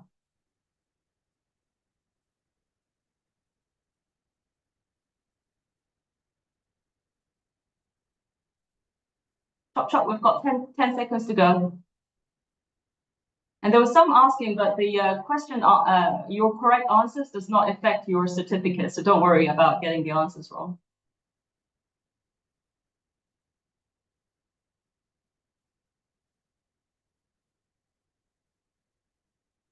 All right, let's reveal. Sorry, I went a bit over time with that, but still, yeah, this was rather complicated and yeah, it was a hard question. But yes, the GAP Objective 1 aims to increase data disaggregated by sex, age, income, and disability, as well as qualitative information on gender and disaster risk. Population statistics and socioeconomic data need to be available on a disaggregated form, as well as data on disaster loss, damage, and impacts, and qualitative information on risks related to gender inequality and gender roles. Now, shall I roll on to the final question? Oh, this is a long question. So I'm actually going to give you 60 seconds to read it all. So take your time.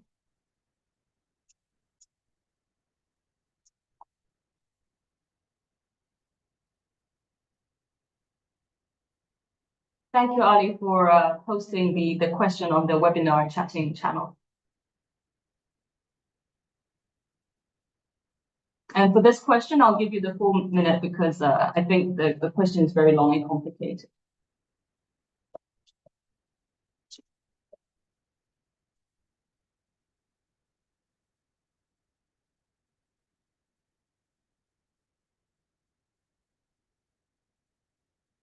While this is happening, I just want to thank all of you for being very active in the quiz session and just being such great listeners and observers of what was being said today. So that's final for me with revealing the question answer as well done. I know this was a difficult one. There's a few national legislative and policy framework strategies or plans for disaster risk reduction expressively include gender equality as a policy objective. Where they do so, or where other equality laws apply to disaster risk reduction activities, there's often a gap in allocating clear roles and responsibilities and budget for implementation, monitoring and evaluation of gender equality outcomes. This is why Objective 3 aims to promote government collaboration to ensure there are clear gender equality goals, gender responsive mechanisms, and adequate budgets for their implementation in the laws, policies, strategies, plans, and programming relevant to disaster risk reduction, and that these align with the Sendai framework and other relevant international treaties and agreements on sustainable development, human rights, the environment, and climate change. Otherwise, thank you very much, and it's lovely to have you here. Well done, all of you, and congratulations to Ria Jane. Over to you. Thank you very much. Thank you very much for your active participation. And thank you, Wana and Dasha, for your facilitation of this session. Now, I would like so before closing to the day, I would like to invite you to go to the nearly the last session of the day, where we have some wrap up and closing for the day too. So I would like to invite Ms. Anna Christina Tolund, who is the governance and public administration expert from the UN Project Office on Governance, UNDESA, to share the key messages that in the first session of today. Over to you, Anna. Thank you, Ms. Lee. Key takeaways from the session on governance and technology in early warning systems. First of all, the progress of SDGs. We learn about the significant challenges remaining to achieve the SDGs by 2030. So this underscores our urgent collective action to advance them at our organization, but also at the individual level. We also share the 11 principles on effective governance for achieving the SDGs, emphasizing the need for robust and transparent governance structures, a toolkit, an e-learning course on risk-informed governance and innovative technology for DRR and resilience was introduced, integrating risk-informed governance into national development plans and your local programs has been highlighted as crucial for understanding the threats and making risk-based decisions. So we also discussed the role of digital technologies. Digital technologies and ICTs are deeply interconnected with the SDGs and the Sendai framework, play a vital role in achieving the 2030 agenda and protecting peoples during disasters and health emergencies.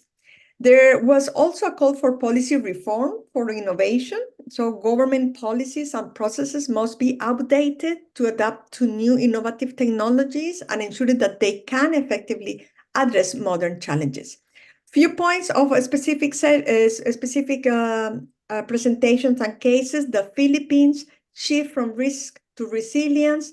We heard about the Philippines' efforts to move from risk to resilience through the GeoRisk Philippines, the GeoMapper, the data analysis platforms, and overall using their technology and innovation as essential for safeguarding the economy and saving the life of people.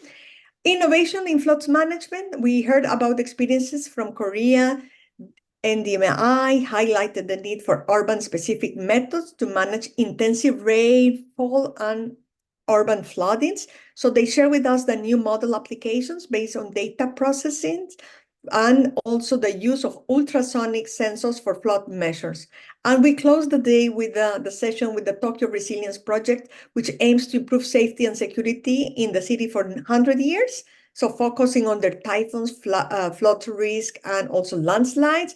But very interesting, the share of AI aid forecasting on water levels to support timely flood gate operations, enhance the disaster prevention functions, and utilize satellite data for detecting improper environments that could lead to landslides. So also real-time data utilization was shared in the session. I hope you enjoyed the session, and please make sure to look at our reference and tools that we're sharing with you. Thank you.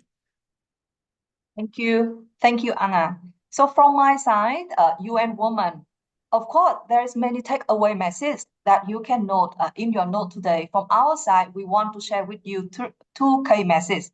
So first, we want to highlight that the SAT provide essential evidence to inform, plan, implement, and measure local, national, and global DRR policy in program and strategy, including early warning system. It enables prioritization of practice that uphold the rights and evidence-based approach across all sectors. So when we combine all with other data, such as exposure or socioeconomic vulnerability and intersectional data, SAT actually have to answer critical questions. Who is most at risk? Which rights are threatened? And how can risk be reduced for marginalized groups? And these are actually the key questions that we have to respond when we want to advocate and advance for gender responsive DRR and early warning system. The second message that we want to share with you that there is a strong need for deeper analysis of the safety secret data to better understand the intersectional inequality, and the use of non-traditional data source and technology can help us to fill the gap. So with that, conclude the today message, key message. I would like to thank you very much for your attention and wonderful engagement. Now I would like to hand over to Ms. Hanju Grace Lee, Program Officer from UNITAD Sifa Jeju, to share with us tomorrow's agenda and close the second day of our workshop. Thank you, and the floor is yours, Grace. Thank you very much. Thank you, Lee, for inviting me again. Now I would like to introduce day 3. I'm Hyunju Grace Lee from University of Jeju. I will be your moderator for tomorrow. We have already passed about 2/3 of our workshop, and we are heading towards our last session, which is Financing Framework for Disaster Risk Reduction and Early Warning System. This day 3 will begin tomorrow, same time at 2 p.m. So please kindly mind the date and time as today. The focus of the session 3 tomorrow will be the fundamentals and practices of disaster risk reduction and finance, with a special focus on the integrated national financing frameworks approach. Another focus will be insights on financing early warning systems and introducing global financial initiatives aimed at achieving early warnings for all. Last but not least, as we recognize the critical need to mainstream gender responsiveness in financing DRR and early warning systems, we will dive into the entry points for gender responsive financing in these areas. In detail, day 3 will be comprised of 4 presentations and 1 exchange of key takeaways and quiz time.